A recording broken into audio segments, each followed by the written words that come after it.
তরঙ্গ একমুখীকরণ ব্রিজ বর্তনীতে একটা ডায়োড অপসারণ করে দিব। যে কোনো একটা ডায়োড তুমি অপসারণ করো, তাহলে তোমার আউটপুট সংকেতটা কেমন হবে? এখন কেমন হয়? এখন থাকে ইনপুট এরকম আর আউটপুট হয় এরকম। এটা হয় আমাদের ইনপুটটা আর এটা হয় আমাদের আউটপুটটা, তাই না? এখন কথা হচ্ছে যে ভাই, যদি আমাদের একটা অপসারণ করা হয় তাইলে কি হবে? হ্যালো, আসসালামু আলাইকুম সবাইকে। এটা হচ্ছে আমাদের সেমিকন্ডাক্টর এবং ইলেকট্রনিক্স ফিজিক্স সেকেন্ড পেপারের 10 নাম্বার চ্যাপ্টার, সেটার এমসিকিউ সলভিং ক্লাস। তো আমরা এই ক্লাসে আবারও যেটা একটু বলে নেই যে আমরা কি করব। আমাদের প্রথম যে পেজটা আছে এখানে কিন্তু প্রশ্ন দেওয়া আছে। তো তোমরা যেটা করবা যে এই প্রশ্নের মধ্যে আগে নিজেরা অ্যান্সার করবা। পিডিএফটা যখন দেখবা তখন আগে নিজেরা অ্যান্সার করবা এবং তারপরে এই পরের পেজে থাকা উত্তরের সাথে মিলাই নিবা। তো আমি যত সলিউশন আছে সেই সলিউশনটাও এই পেজেই করব, যাতে করে তোমরা একদম নিজেদের মতন করে প্রথম পেজে অ্যান্সারগুলা করতে পারো। তারপরে যদি ভুল হয় তাহলে আমার এটার সাথে সলিউশনটা দেখে নিও। তো প্রথম প্রবলেমে যাচ্ছি। কি বললো? পূর্ণ তরঙ্গ ব্রিজ রেকটিফায়ারে কয়টি ডায়োড লাগে? তার মানে ফুল ওয়েভ রেকটিফিকেশন যেটা, সেটা কথা বলছে। ফুল ওয়েভ রেকটিফিকেশন কিন্তু দুই রকম ছিল, একটা ছিল সেন্টার ট্যাপড আর একটা ছিল ব্রিজ রেকটিফায়ার। সেন্টার ট্যাপড কোনটা ছিল? সেন্টার ট্যাপড ছিল হচ্ছে এই যে ধরো এখানে আমরা একটা যদি এসি সোর্স দেই, একটা এসি সোর্স যদি এখানে দেই, একটা এসি সোর্স যদি দেই এবং এইখানে আমাদের কাছে একটা ডায়োড থাকে, এইখানে হচ্ছে আমাদের তোমার একটা রোধ, যেটার অ্যাক্রসে আমরা আউটপুট বের করব। তো সেই ক্ষেত্রে কিন্তু এই ধরনের যে কনফিগারেশনটা সেটাকে আমরা বলি সেন্টার ট্যাপড কনফিগারেশন। আর আরেকটা আছে যেটা, সেটা হচ্ছে আমরা ওইটাকে বলি ব্রিজ রেকটিফায়ার। ব্রিজ রেকটিফায়ারটা কেমন? যে আমাদের এই যে এইরকম আছে একটা এবং আরেকটা আছে হচ্ছে এইরকম, ঠিক আছে? তো তাহলে এইভাবে করে আমরা কিন্তু এই যে এটাকে বলা হয় ব্রিজ রেকটিফায়ার আর এটাকে বলা হয় আমাদের ওই যে সেন্টার ট্যাপড কি বলে, সেন্টার ট্যাপড ফুল ওয়েভ রেকটিফিকেশন কনফিগারেশন। তো এইখানে আমাদের হচ্ছে যেটা হলো আমরা এখানে বলছে পূর্ণ তরঙ্গ ব্রিজ রেকটিফায়ারে কয়টা ডায়োড লাগে? 4টা, 1 2 3 4, ঠিক আছে? ওকে, পরেরটাতে যাচ্ছি। দ্বিপোলার এনপিএন জাংশন ট্রানজিস্টর কাজ করার জন্য নিঃসারকের সাপেক্ষে বিভিন্ন তড়িৎদ্বারের পোলারিটি কেমন হওয়া লাগে? দেখো, আমরা যদি এনপিএন জাংশন ট্রানজিস্টর হিসেবে কাজ করাতে চাই, তাহলে আমাদের বলছে এমিটারের সাপেক্ষে বেজ এবং কালেক্টরের বিভবটা কত হওয়া লাগে। তো দেখো, তোমরা যারা থিওরি ক্লাসটা করছো তোমাদের মনে থাকবে অবশ্যই যে আমরা কিন্তু ট্রানজিস্টরটা যখন একদম বেসিক ভাবে বুঝাইছিলাম তখন এভাবে করে নেওয়া ছিল। এটা ছিল এমিটার, আরেকটা ছিল হচ্ছে বেজ, এটা ছিল হচ্ছে বেজ এবং আরেকটা হচ্ছে ছিল কালেক্টর। কালেক্টরের কিন্তু সাইজটা সবচাইতে বড় হয়, এমিটারটা সবচেয়ে বেশি ডোপ করা অবস্থায় থাকে আর এটা হচ্ছে সবচেয়ে কম ডোপ করা অবস্থায় থাকে। এটা হচ্ছে ছিল বেজ, এটা ছিল আমাদের কালেক্টর, এটা ছিল আমাদের এমিটার, তাই তো? তো এইখানে মনে আছে আমরা এটাকে ওই যে ভূমির সাথে সংযোগ করে দিছিলাম।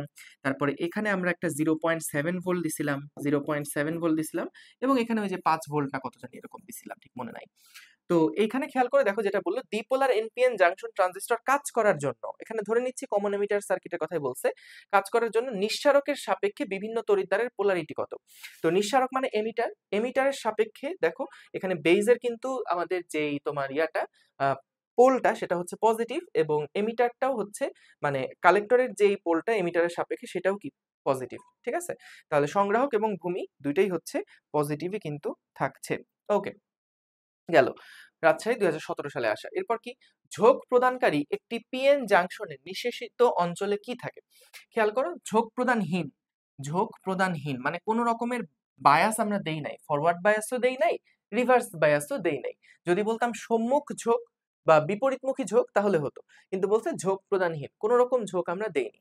তাহলে কি হয় দেখো, তাহলে কিন্তু অবশ্যই মনে আছে যে আমাদের এখানে যে তোমার এনপিএন, যখন আমরা দুই পাশে, এক পাশে হচ্ছে পি টাইপ সেমিকন্ডাক্টর দিলাম আরেক পাশে হচ্ছে এন টাইপ সেমিকন্ডাক্টর দিলাম, তখন কি হয়েছিল? তখন কিন্তু এইখানে ওই যে পি এর মধ্যে অনেকগুলা হোল ছিল এবং এন এর মধ্যে ছিল অনেকগুলা ইলেকট্রন। তো মাঝখানের যে অঞ্চলগুলা থাকে সেখানে কিন্তু ব্যাপন প্রক্রিয়ার সাহায্যে, কি প্রক্রিয়ার সাহায্যে? ব্যাপন প্রক্রিয়ার সাহায্যে ব্যাপন প্রক্রিয়া মানে কি? উচ্চ ঘনত্বের জায়গা থেকে নিম্ন ঘনত্বের জায়গার দিকে যাওয়া। তো সেই ক্ষেত্রে এইখানে কিন্তু অনেকগুলা হোল ছিল। আর এখানে কি ছিল? ইলেকট্রন ছিল। তো এখানে যেহেতু ইলেকট্রনের ঘনত্ব বেশি, তাই ইলেকট্রনটা বাম দিকে আসতে চায়। এখানে যেহেতু হোলের ঘনত্ব বেশি, তাই হোলগুলা ডান দিকে আসতে চায়। তো নিশ্চয়ই মনে আছে যে এইখানে কিন্তু হোল এবং ইলেকট্রন একটা আরেকটার মধ্যে কিন্তু তোমার মানে একটা আরেকটাকে নাই করে দেয়।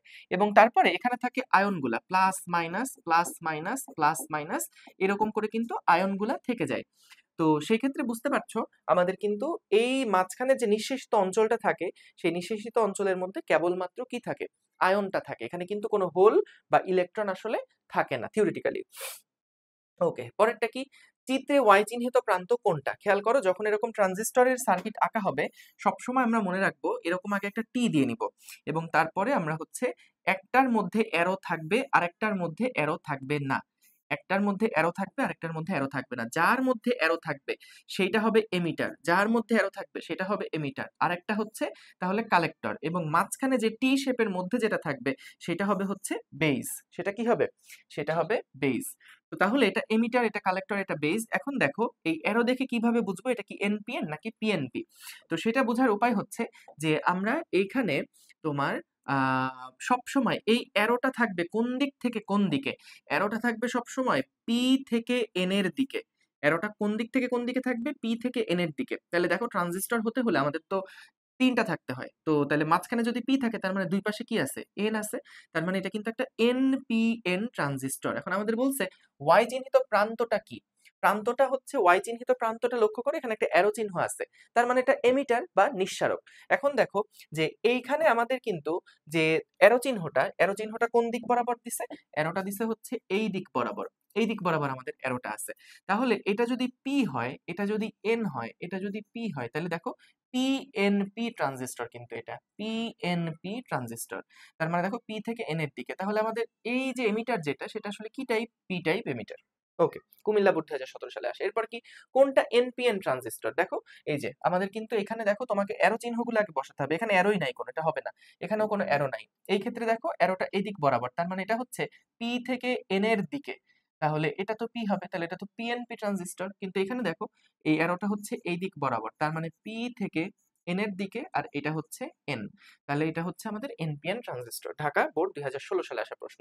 সিলিকনের নি ভোল্টেজ কত? 0.7। নি ভোল্টেজ মানে বুঝছো, ওই যে আমরা যখন তোমার একটা গ্রাফ আঁকছিলাম, আমরা যখন ওই যে আই এর সাথে ভি এর একটা গ্রাফ আঁকছিলাম না, ওই ফরওয়ার্ড বায়াসের ক্ষেত্রে, সেই ক্ষেত্রে আমাদের ওই যে কার্ভটা কেমন ছিল? এই রকম করে কিন্তু একটা কার্ভ ছিল। তো সেই ক্ষেত্রে এই যে 0.7 একটা ভোল্টেজ থাকে, যে ভোল্টেজটা থেকে আমাদের কারেন্টটা স্কাই রকেটিং হওয়া শুরু করে। একটু ভোল্টেজের জন্য কারেন্ট অনেক বাড়তে থাকে। সিলিকনের জন্য এটা 0.7, আর জার্মেনিয়ামের জন্য সেটা হচ্ছে কত? 0.3। ওকে, পরেরটা। বর্তনীর আলফার মান কত? আচ্ছা দেখো আমাদের কি কি দেওয়া আছে? আমাদের দেওয়া আছে হচ্ছে বিটার ভ্যালু। বিটার ভ্যালু দেওয়া আছে, বিটার ভ্যালু দেওয়া আছে হচ্ছে 200। ওকে, সো বিটা মানে কত? বিটা মানে হচ্ছে আইসি ডিভাইডেড বাই আইবি। আমাদেরকে বলছে আলফার ভ্যালু কত বের করতে। এছাড়া আরেকটা ভ্যালু দেওয়া আছে, আইবি সমান বলে দিছে 80 মাইক্রো অ্যাম্পিয়ার। আমরা আরেকটা জানি যে কোনো ট্রানজিস্টরের জন্য যেটা লেখা যায় আইই সমান সমান আইবি প্লাস আইসি। যে কোনো ট্রানজিস্টর, সেটা কমন এমিটার, কমন তোমার যা কিছু হোক, common emitter, common collector, common base, সবকিছুর জন্য এই ফর্মুলা কিন্তু অ্যাপ্লিকেবল হয়। আচ্ছা, তো তাহলে আমরা এখান থেকে দেখো আইবি আইসি সমান সমান, আইবি তো আইবির মতন থাকলো, আইবি আইবির মতন থাকলো, আমাদের আইবি এর ভ্যালুটা কিন্তু দেওয়া ছিল 80 মাইক্রো অ্যাম্পিয়ার। আইবি এর ভ্যালুটা দেওয়া ছিল হচ্ছে 80 মাইক্রো অ্যাম্পিয়ার। তো তাহলে আইবিটাকে আমি আইবির মতন রাখলাম। আইসি সমান তাহলে কি লেখা যাবে? বিটা ইন্টু আইবি, তার মানে 200 ইন্টু আইবি। আচ্ছা, তাহলে এখান থেকে কি লেখা যায়? আইবি কে যদি কমন নেওয়া হয় তাহলে এখানে থাকে হচ্ছে 1 প্লাস 200, তার মানে 201 আইবি, 201 আইবি। ওকে, এবং আমাদের এখানে আছে হচ্ছে আইই, এখানে আছে হচ্ছে আইই। তো আমাদের বলছে কত? আলফার মান কত বের করতে। এখন দেখো আলফাটা আসলে ইজিলি বের করে ফেলা যেত, আমি শুধু শুধু এটা কেন বড় করতেছি আল্লাহ জানে। আলফা সমান সমান, আলফার সাথে বিটার একটা কিন্তু সুন্দর সম্পর্ক ছিল। সেটা কি? সেটা হচ্ছে alpha is equals to beta divided by 1 plus beta. 1 plus beta. এটা কিন্তু একটা ফর্মুলাই ছিল, ঠিক আছে? তো তোমার যেহেতু বিটা প্রশ্নের মধ্যে দেওয়া আছে এবং আলফা জিজ্ঞেস করছে, তাহলে একবারে এটা অ্যাপ্লাই করলে আসলে হয়ে যেত, এত কষ্ট মষ্ট করার কোনো দরকার ছিল না। কিন্তু দেখো যদি আমাদেরকে আই বের করতে বলতো, আইসি বের করতে বলতো, তাহলেও আমরা এখান থেকে বের করতে পারতাম, কারণ আইবি জানো এবং আইইও তুমি এখান থেকে পেয়ে গেলা। তাহলে আইসি সমান সমান যেটা হতো সেটা হচ্ছে IE minus IB, IE minus IB, ঠিক আছে? ওকে, তো তাহলে আমরা তো সবগুলার ভ্যালুই জানতাম এভাবে করে, বা আইসির ভ্যালু তো এখান থেকেই বের হয়ে গেছে আসলে, কারণ আইবিও জানি বিটাও জানি, তাই না? তো সহজ, কোনো অসুবিধা নেই। Beta divided by 1 plus beta, এখানে বিটার ভ্যালুটা কত? 200, 200, আর এখানে আসবে হচ্ছে 1 প্লাস 200, 1 প্লাস 200, তাহলে এখান থেকে আসছে হলো 200 ডিভাইডেড বাই 201, এটা হচ্ছে 0.995, রাইট, সি হচ্ছে আনসার। পরেরটাতে যাচ্ছি, এ চিহ্নিত পিনটির নম্বর কত? খেয়াল করো, আইসি যখন থাকে, একটা আইসি যখন থাকে, ইন্টিগ্রেটেড সার্কিট যখন থাকে, সেইটার প্রত্যেকটা পিনের নামকরণ করা হয়। তো এই নামকরণটা কিভাবে করা হয় সেটা একটু জেনে নাও। দেখো, যেই জায়গাতে আমাদের এরকম একটা অর্ধবৃত্তাকার শেপ থাকে, যেই জায়গাতে আমাদের একটা অর্ধবৃত্তাকার শেপ থাকে, সেটাকে আমরা বাম সাইডে রাখবো। বাম সাইডে রাখার পরে নিচের অংশটা থেকে বাম সাইডে রাখবো, এরকম করে বাম সাইডে রাখবো, এবং বাম সাইডে রাখলে নিচের অংশটা থেকে আমাদের 1 2 3 4 5 6 7 8, দেখো এটা কিন্তু এরকম না 1 2 3 4 5 6 7, এরকম না 1 2 3 4 5 6 7 8, এইভাবে করে কিন্তু আমাদের এটা যাচ্ছে, ঠিক আছে? তাহলে আমরা এখান থেকে লক্ষ্য করো, বলতে চিত্রে এ চিহ্নিত পিনটির নম্বর কত? তাহলে এখান থেকে দেখো 1 2 3 4 5 6 7 8, ঠিক আছে? তাহলে এটা হচ্ছে 8 হলো এটার আনসার। ওকে, আচ্ছা গেল। তারপরে কি 2 কিলো ওহম রোধের মধ্যে দিয়ে প্রবাহ কত হবে? এর মধ্যে দিয়ে প্রবাহ কত হবে বের করতে বলছে। তো খেয়াল করো, আমরা দেখি এখান থেকে আমাদের 6 ভোল্ট তো গেল, জার্মেনিয়ামের অ্যাক্রসে যতটুকু ড্রপ হবে সেটা হচ্ছে 0.3 ভোল্ট, সিলিকনের অ্যাক্রসে যতটুকু ড্রপ হবে সেটা হচ্ছে 0.7 ভোল্ট। তাহলে দেখো এখানে আমাদের 6 ভোল্ট যখন এখানে চলে আসবে, তখন কিন্তু এইটা যদি গ্রাউন্ড ধরি, তাহলে এই 6 এর সাথে এর পার্থক্য থাকবে 1 ভোল্টের, তার মানে এটা হয়ে যাবে 5 ভোল্ট। তাহলে 5 আর 0, তাহলে এখান থেকে আমরা যদি V is equals to IR করি, তাহলে বাস আমাদেরকে বলছে I এর মান কত বের করতে, I সমান সমান হবে V ডিভাইডেড বাই R। ওকে, তাহলে বাস V কত? V হচ্ছে 5, আর R কত? R হচ্ছে 2 কিলো ওহম, 2 কিলো ওহম, তার মানে হচ্ছে ওহমে যদি কনভার্ট করি 2 × 10⁻3, তাহলে এখান থেকে কত আসে? আমরা হচ্ছে ওইটাকে মিলিতে নিয়ে যেতে পারি, 5/2 আড়াই, আড়াই মিলি অ্যাম্পিয়ার। এটাকে আমি কি বলতে পারি দেখো, 2.5 × 10⁻³ অ্যাম্পিয়ার। তো এটাকে আমরা মিলিতে নিয়ে গেলাম, 2.5 মিলি অ্যাম্পিয়ার, 2.5 মিলি অ্যাম্পিয়ার। ওকে, পরেরটাতে যাচ্ছি। দেখো কি বললো, কোনটা ডিজিটাল সিগন্যাল নির্দেশ করে? তো দেখো ডিজিটাল মানে হচ্ছে ওই যে অ্যানালগ যদি হয়, অ্যানালগ সিগন্যাল যেগুলা হয় আমাদের, ডিজিটাল যেগুলা সেগুলা কি হয় 1 না হলে 0, আর অ্যানালগ যেগুলা সেগুলা কিন্তু 1 আর 0-র মাঝখানে অনেকগুলো ভ্যালুই হতে পারে, কিন্তু ডিজিটাল শুধু হয় একটা নির্দিষ্ট ভ্যালু আর 0, এর মধ্যেই কিন্তু ডিজিটাল ভ্যালুগুলা থাকবে, ডিজিটাল সংকেতগুলা থাকবে। ওকে, সুন্দর। পরেরটাতে চলে যাচ্ছি।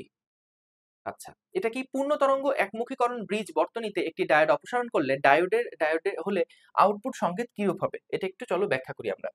এটা খুব সুন্দর একটা প্রশ্ন। কি বললো যে পূর্ণ তরঙ্গ মানে ফুল ওয়েভ রেকটিফিকেশনের ব্রিজ বর্তনী, তার মানে ব্রিজ রেকটিফিকেশন যেটা ছিল 4টা ডায়োড দিয়ে, সেইটার যদি আমরা একটা ডায়োড অপসারণ করি, তাহলে আমাদের বলছে আউটপুট সংকেত কেমন হবে। তো ভাই দেখো, এইখানে আমাদের কিন্তু যদি আমরা একটাকে এভাবে নেই, আমি আগে সিগন্যালটাকে আঁকি, ব্রিজ রেকটিফায়ারটাকে আগে আঁকি। এটা এদিক দিয়ে দিলাম, তারপরে এখানে একটা রোধ দিয়ে দিলাম, এবং তারপরে এখানে দিয়ে দিলাম, তারপরে এখানে আঁকলাম, আর এদিকে হচ্ছে এটা হচ্ছে নর্মাল অবস্থা যেটা সেটা, ঠিক আছে? এটা হচ্ছে নর্মাল যে অবস্থাটা সেইটা। ওকে, এখান থেকে আসতেছে আমাদের এসি সার্কিটটা, এখান থেকে আসতেছে আমাদের এসি সোর্সটা, এটা হচ্ছে আমাদের এসি সোর্স, ঠিক আছে? এটা হচ্ছে কি আমাদের এসি সোর্স। ওকে, তো দেখো এখন এখান থেকে আমাদের বলছে পূর্ণ তরঙ্গ একমুখীকরণ ব্রিজ বর্তনীতে একটা ডায়োড অপসারণ করে দিব। যে কোনো একটা ডায়োড তুমি অপসারণ করো, তাহলে তোমার আউটপুট সংকেতটা কেমন হবে?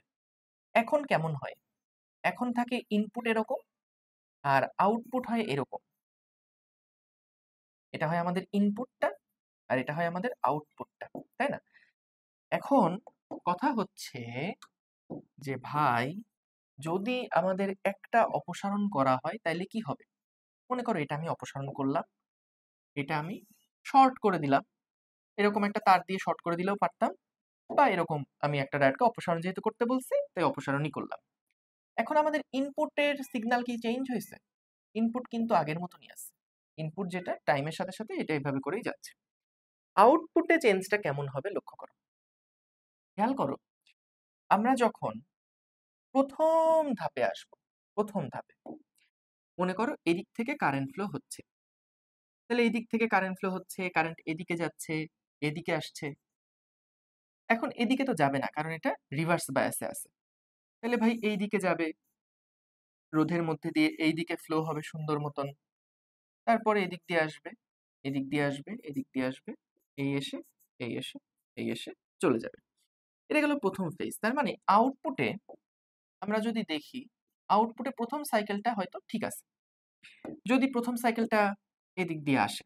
আচ্ছা, এবার দেখো যদি আমরা উল্টা ভাবে যাই, এদিক দিয়ে এখন আসতেছি, কারণ এসি তো একবার ওই পাশ থেকে ছাড়বে, একবার এই পাশ থেকে কারেন্ট বের হবে। তাহলে এদিকে আসলো, এই দিকে যাবে না, রিভার্স বায়াস, এই দিকে যাবে। এখন বলো তো, এরপরে এই রোধের মধ্যে দিয়ে কি সে যাবে? কারণ ভাই তোমার এইদিকে তো ফাঁকা রাস্তা, তো তাইলে এই দুইটার জন্য যে বিভবের ড্রপটা সেটা তো এখানে, মানে তোমার এরা তো শর্ট হয়ে গেছে, তাহলে ডিরেক্টলি কারেন্টটা কিন্তু এখন এখান থেকে সোজা এই সহজ রাস্তায় চলে যাবে। ও কেন বাধার মধ্যে দিয়ে যাবে? সহজ রাস্তা আছে, সহজ রাস্তার মধ্যে চলে যাবে। তাহলে দেখো আমি কিন্তু আউটপুটে এখানে কোনো সিগন্যাল পেলাম না।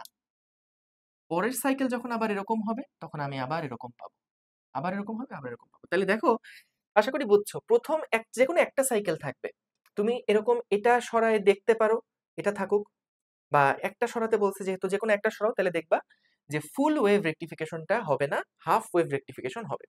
তাহলে ওইটাই বলছে ধনাত্মক অথবা ঋণাত্মক অর্ধ তরঙ্গ পাওয়া যাবে। আশা করি বুঝতে পেরেছো। ঢাকা বোর্ড 2019 সালে আসা প্রশ্ন। বা একটি সুপরিবাহিত যোজন ব্যান্ড এবং পরিবহন ব্যান্ডের মধ্যবর্তী শক্তির কোনো পার্থক্য কিন্তু থাকে না, রাইট?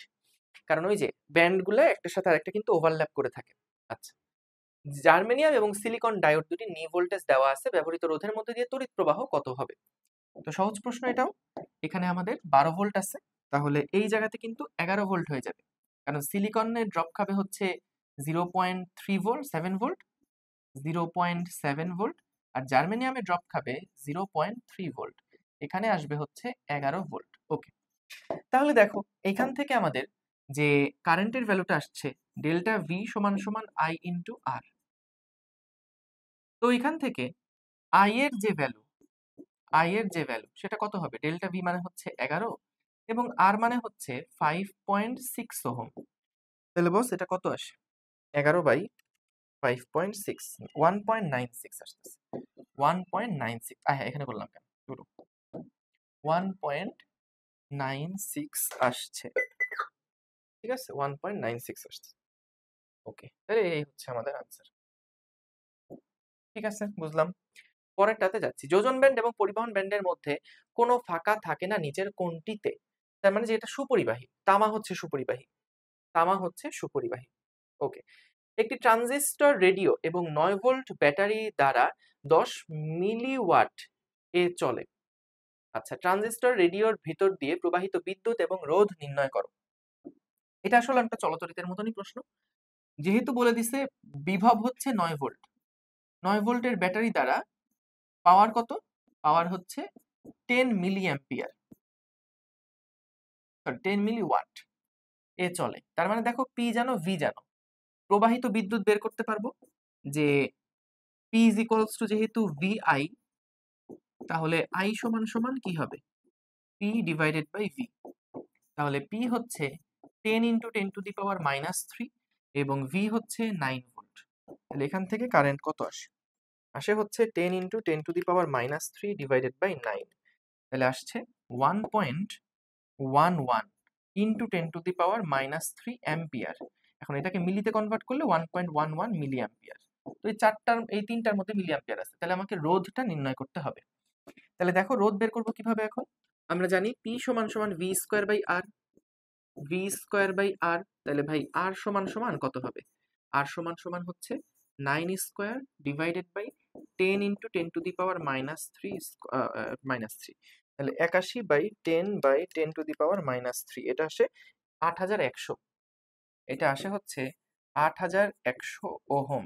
তার মানে কি 8.1 কিলো ওহম, 8.1 কিলো ওহম বা 8100 ওহম।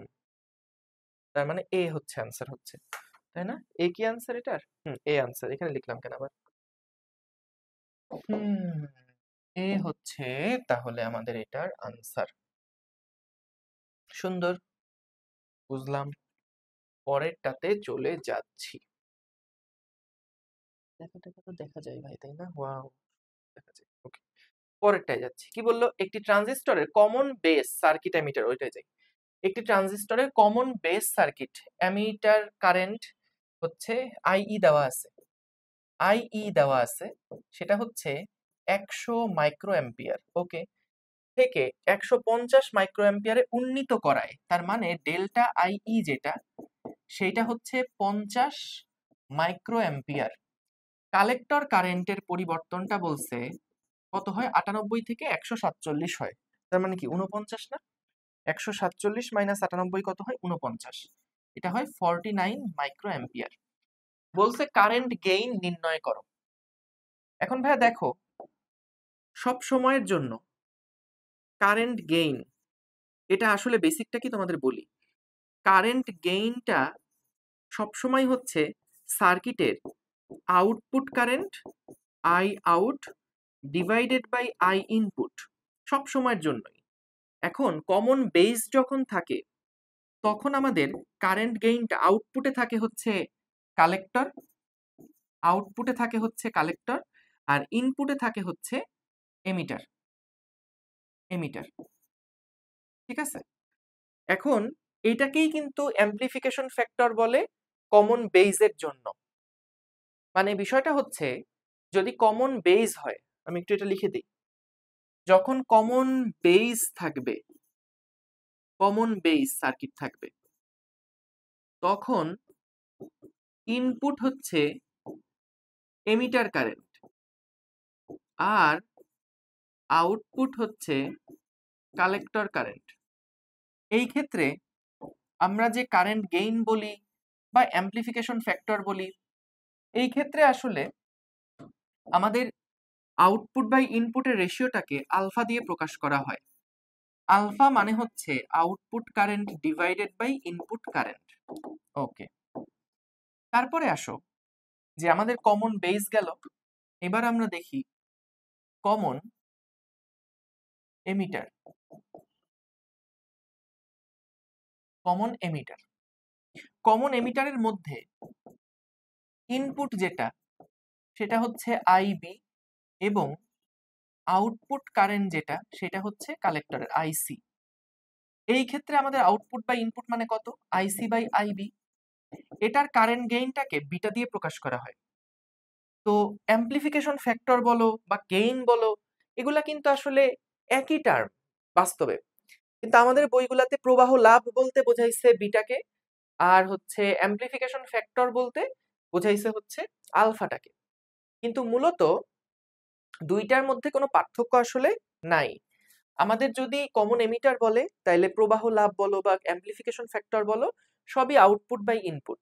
যদি কমন বেস বলে তাহলে আউটপুট বাই ইনপুট। এবার আসো কমন কালেক্টর। কমন কালেক্টরে কি হয়? কমন কালেক্টরের ক্ষেত্রে ইনপুট যেটা, হ্যাঁ, কমন কালেক্টরের ক্ষেত্রে আমাদের ইনপুট যেটা, ইনপুট হচ্ছে আইবি এবং আউটপুট হচ্ছে আইই।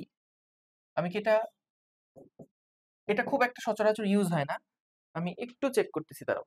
হ্যাঁ, পারফেক্ট আছে। তো এই ক্ষেত্রে আমাদের যে কারেন্ট গেইনটা, সেটাকে গামা দিয়ে প্রকাশ করা হয় এবং আউটপুট হচ্ছে আইই ডিভাইডেড বাই আইবি। এখন দেখো, এইখানে আমাদের যে কারেন্ট গেইনগুলো আছে সেগুলা কিন্তু এসি আছে, ডিসি আছে। যদি ডিসি হয় সেই ক্ষেত্রে আমাদের জাস্ট আইই বাই আইবি হবে। আর যদি এসি কারেন্ট গেইনের কথা বলে, মানে পুরো সার্কিটের মধ্যে যদি এসি সোর্স থাকে, সেই ক্ষেত্রে কি হবে? এগুলো হবে change in current output divided by change in current input. এটা হয়ে যাবে তখন চেঞ্জ গুলো আর কি। ঠিক আছে, মানে ডিসি বললে নর্মাল আইসি বাই আইই, আর যদি এসি বলে তাহলে ডেল্টা বাই ডেল্টা। তাইলে এটাই কিন্তু আমাদের মূলত কারেন্ট গেইনের বিষয়গুলা। কখনোই মনে করো না একই কমন এমিটারের মধ্যে বিটাও আছে আলফাও আছে, এটা কিন্তু আসলে ঠিক না। ঠিক আছে, আচ্ছা তো আমাদের এখানে কি বললো? কমন বেজের মধ্যে। তাহলে কমন বেজ মানে আউটপুট কোনটা? আউটপুট হচ্ছে কালেক্টর, আর ইনপুট মানে হচ্ছে আমাদের এমিটার। তাহলে সেক্ষেত্রে আমাদের এই যে তোমার এটাই হওয়া উচিত 49 ডিভাইডেড বাই 50। এখন এখানে সমস্যা হচ্ছে, বলছে উন্নীত করা হলো কারেন্ট গেইন কত বের করতে বলছে। তো প্রবাহ লাভ তারা ধরে আছে প্রবাহ লাভটা হচ্ছে বিটা। আমি এখানে যেটা উত্তর দিছি এটা কিন্তু পারফেক্ট, এইটা কিন্তু আসল উত্তর। কারেন্ট গেইন কমন ইয়ার জন্য তোমার হলো কি বলে কমন বেজের জন্য কারেন্ট গেইন হচ্ছে এই যে আলফা আউটপুট বাই ইনপুট। এটা কোনো সন্দেহ নাই। এখন সমস্যা হচ্ছে যে আমাদের প্রবাহ লাভের যে সূত্রটা বিটা, সেটা সমান সমান হচ্ছে কি আইসি বাই আইবি না? IC by IB. তো এই ক্ষেত্রে তারা ধরে আছে যে কারেন্ট গেইন মানে হচ্ছে এই বিটাটা বের করতে হবে, কিন্তু ভাই বিটা তো আসলে কমন বেস সার্কিটের মধ্যে থাকেই না। তাহলে ভাই এখন অ্যান্সার করবো কি করে? তুমি সবার আগে এই কনসেপ্ট দিয়ে ম্যাথ করবা। যদি দেখো অপশন নাই, তখন তোমাকে আসলে বইয়ের ভুলটাই করে দিয়ে আসতে হবে, যে এখানে ডেল্টা আইসি বাই আইবি। তাহলে আইবি কত হবে? আইই সমান সমান হচ্ছে IC plus IB, IC plus delta IB. তাহলে ডেল্টা আইবি যেটা, সেটা সমান সমান কি হবে? Delta IE minus delta IC, minus delta IC. Okay, তো আইই কত? আইই হচ্ছে 50 মাইক্রোঅ্যাম্পিয়ার, মাইনাস আইসি মানে হচ্ছে 49 মাইক্রোঅ্যাম্পিয়ার, তার মানে আইবি মানে হলো 1 মাইক্রোঅ্যাম্পিয়ার। তাহলে আলফা বিটা সমান সমান হচ্ছে আইসি মানে 49 আর আইবি মানে 1, তাহলে এখান থেকে আসলো 49। কিন্তু বাস্তবে তোমার উত্তরটা কিন্তু এইটাই হওয়া উচিত, 49/50 কারেন্ট গেইন। কমন বেজের জন্য কারেন্ট গেইন এটাই বোঝায়। কমন বেস সার্কিট দিবা আর বের করতে বলবা আলফা বিটা, ওইটা আসলে মেক সেন্স করে না। আচ্ছা ওকে, পরেরটাই গেলাম। কোন ট্রানজিস্টরের কমন বেস সার্কিটে 100 মাইক্রোঅ্যাম্পিয়ারে উন্নীত করায় কালেক্টর কারেন্ট এত থেকে এত হলো। তাহলে কমন বেস সার্কিটে এত উন্নীত করায়, আমরা ধরে নিচ্ছি যে এটাই হচ্ছে আমাদের আইবি। কমন বেস সার্কিটে কি উন্নীত করায় যেহেতু কিছু বলে নাই, তাহলে আমরা ধরে নিচ্ছি ডেল্টা আইবি যেটা, নাকি এটা কি ধরা ঠিক হবে? তারও আমি দেখি একটু। কমন বেস সার্কিটে 100 এত উন্নীত করায় কালেক্টর কারেন্ট এত থেকে এততে উন্নীত হলো। এক্ষেত্রে কারেন্ট অ্যাম্প্লিফিকেশন ফ্যাক্টর নির্ণয় করো। কারেন্ট অ্যাম্প্লিফিকেশন ফ্যাক্টর মানে আলফা, মানে আমাদের কমন বেস যেহেতু বলছে, আলফা মানে কত? IC by IE. ঠিক আছে, আইসি বাই আইই। তো এইখানে আসলে আমাদের ইনপুট যেটা, মানে বেজের কারেন্ট তো আমরা, মানে সার্কিটে দেখো কমন বেস সার্কিটে 100 এ উন্নীত করায়, এটা হচ্ছে আসলে আমাদের ওই যে এমিটর যেটা আছে সেটাকে আমরা উন্নীত করব। কেন বলছি দেখো, কারণ যখন কমন বেস, তখন আমাদের ইনপুট কোনটা? ইনপুট হচ্ছে আইই, আর আউটপুট কোনটা? আউটপুট হচ্ছে আইসি। তাহলে স্বাভাবিক না যে 100 মাইক্রোঅ্যাম্পিয়ারে উন্নীত করছে, কাকে তাহলে উন্নীত করবে? ইনপুটকে।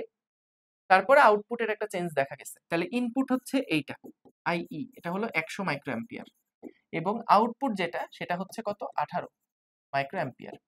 তাহলে আইসি মানে হচ্ছে 18 আর আইই মানে হচ্ছে 100, অর্থাৎ 0.18 যেটা, এটাই হওয়ার কথা।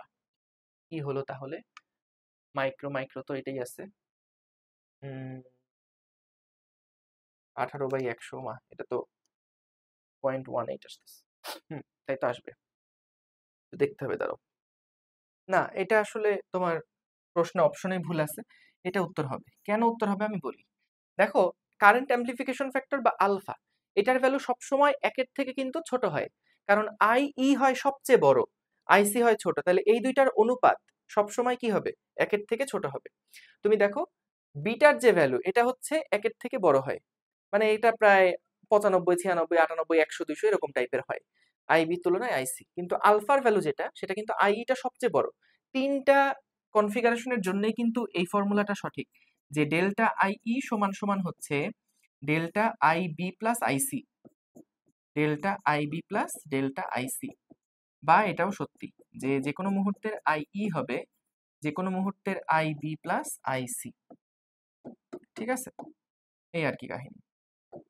তো এখান থেকে আমরা যেটা বুঝলাম যে চেঞ্জ গুলা নিয়েও করতে পারি অথবা এটা, তার মানে এটা সকল ক্ষেত্রের জন্য যেহেতু খাটবে তাহলে আই এটা সবচেয়ে বড়, তাহলে কারেন্ট অ্যাম্পলিফিকেশন ফ্যাক্টর আবার কমন বেস সার্কিট, তাহলে আলফা মানে আইসি বাই আইই, তাইলে ভাই এখান থেকে আইই এর মান অবশ্যই বেশি। তো সেক্ষেত্রে এগুলো এত বড় তো হবেই না, ছোট যেটা ওইটাই হবে। ওকে, এটা আগে করলাম কেন?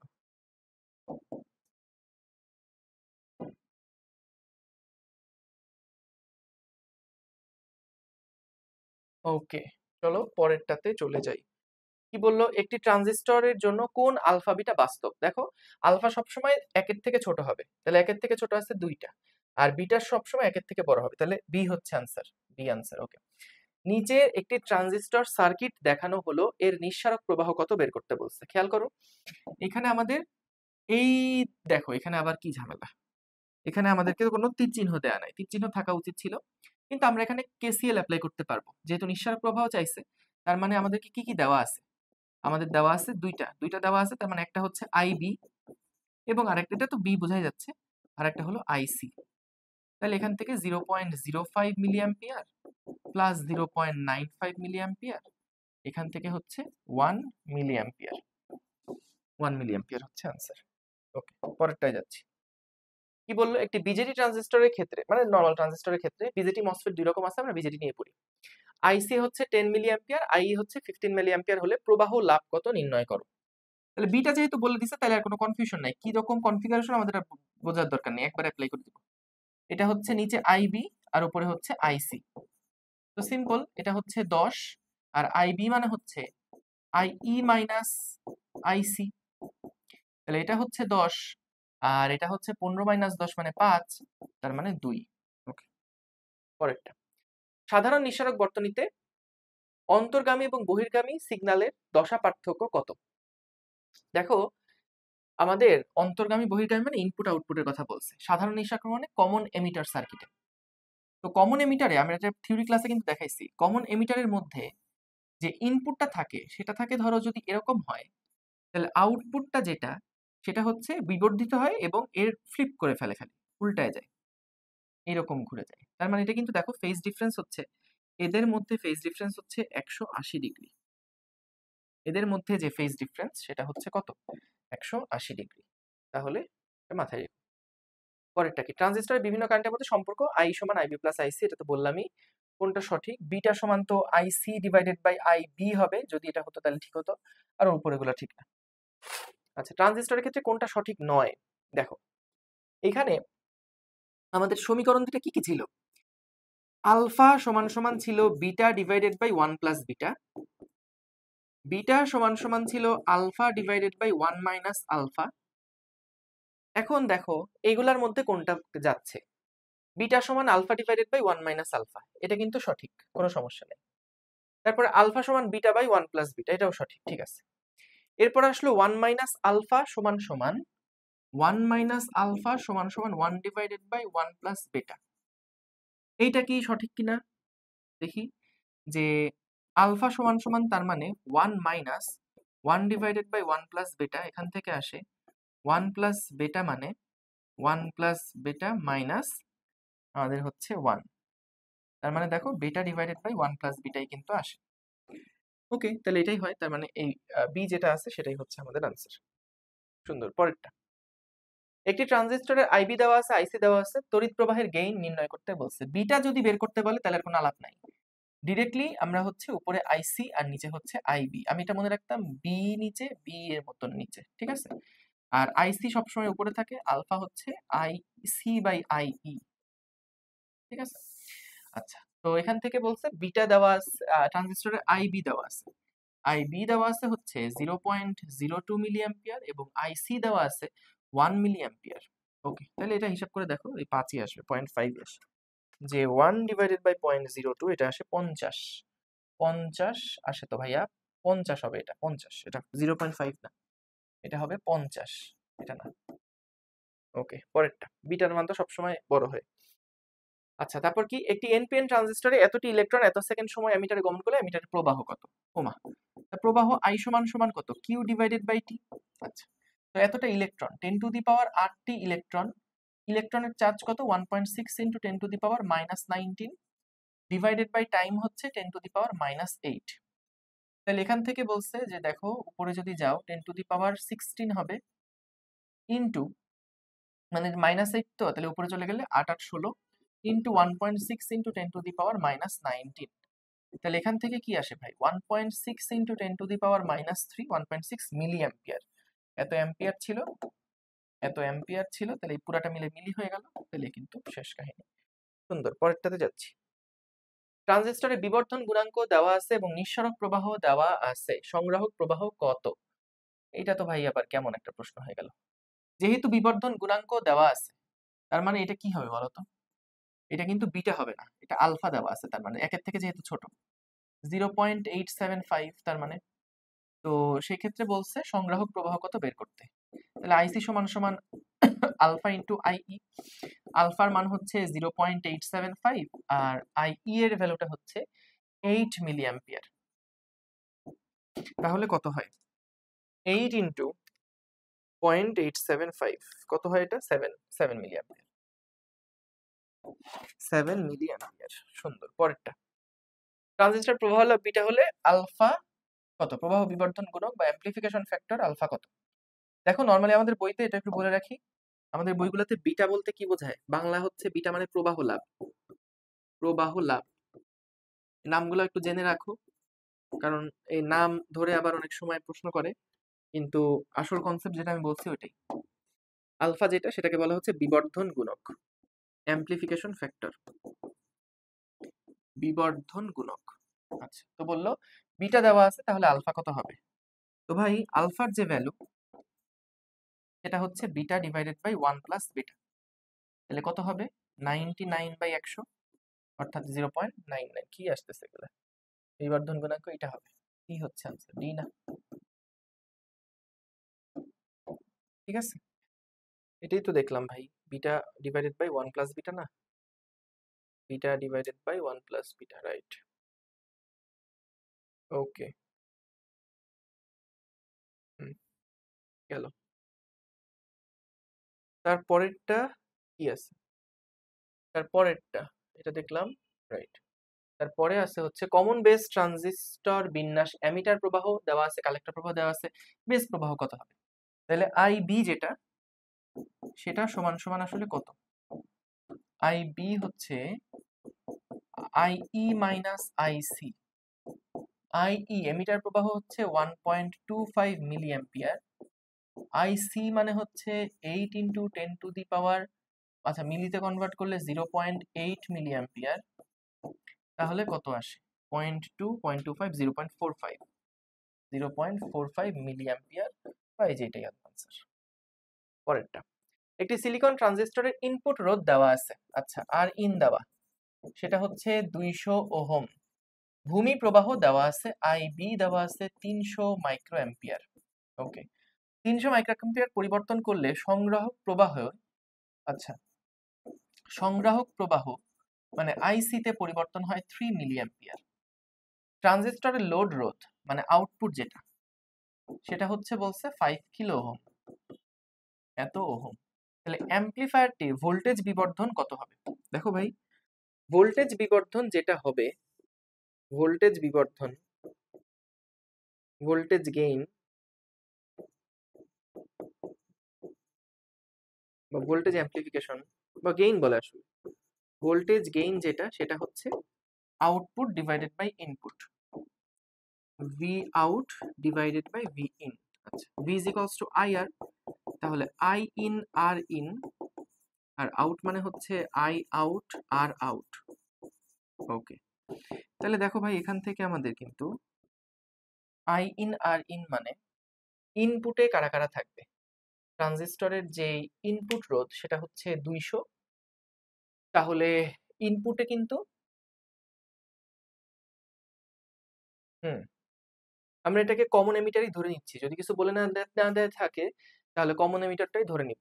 ঠিক আছে, তাহলে এই দুইটা হচ্ছে ইনপুটের মধ্যে আছে, তাহলে সেক্ষেত্রে ইনপুট হচ্ছে 200 ইন্টু 30 ইন্টু 10⁻⁻6, আর আই আউটপুট হচ্ছে 3 মিলি অ্যাম্পিয়ার। 3 ইন্টু 10⁻³ ইন্টু আর আউট মানে হচ্ছে 5 ইন্টু 10⁻3। ওকে, সো কত আসে এখান থেকে দেখি। এখান থেকে 15 ডিভাইডেড বাই 200 ভাগ 30 ভাগ 10⁻⁻6, এটা আসে 2500। নাইস, 2500 আসে, ভোল্টেজ বিবর্ধন হচ্ছে 2500। সুন্দর। পরের প্রশ্ন, পিএন জাংশনে 0.2 ভোল্ট বিভব পার্থক্যের জন্য এত পাওয়া গেল, জাংশনের রোধ কত হবে? তো রোধ সহজ, delta V by delta I. তাহলে আমাদের বলছে যে ডেল্টা ভি হচ্ছে 0.2 আর এটা হচ্ছে 5 ইন্টু 10⁻⁻3, তাহলে কত আসে? 0.2 বাই 5 10⁻⁻3, এটা আসে 40, তাহলে রোধ হচ্ছে 40 ওহম। সুন্দর। পরের প্রশ্নে যাচ্ছি, এন টাইপ অর্ধপরিবাহীর ক্ষেত্রে নিচের কোনটা সত্য? নেগেটিভ মানে ইলেকট্রন বেশি থাকবে, সি হচ্ছে তাহলে এটার আনসার। ওকে, কারণ বুঝছো তো, এন টাইপ অর্ধপরিবাহীর ক্ষেত্রে আমাদের অবশ্যই ইলেকট্রনের পরিমাণটা কিন্তু বেশি থাকবে হোলের থেকে। ওকে, পরেরটা যাচ্ছি, সৌরকোষে উৎপাদিত ডিসি প্রবাহকে কিসের মাধ্যমে এসিতে রূপান্তরিত করা হয়?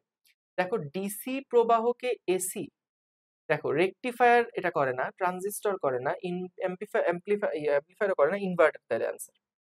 ঠিক আছে, আমরা এখান থেকে ইনভার্টার নিয়ে আমাদের পড়াশোনা নাই আসলে।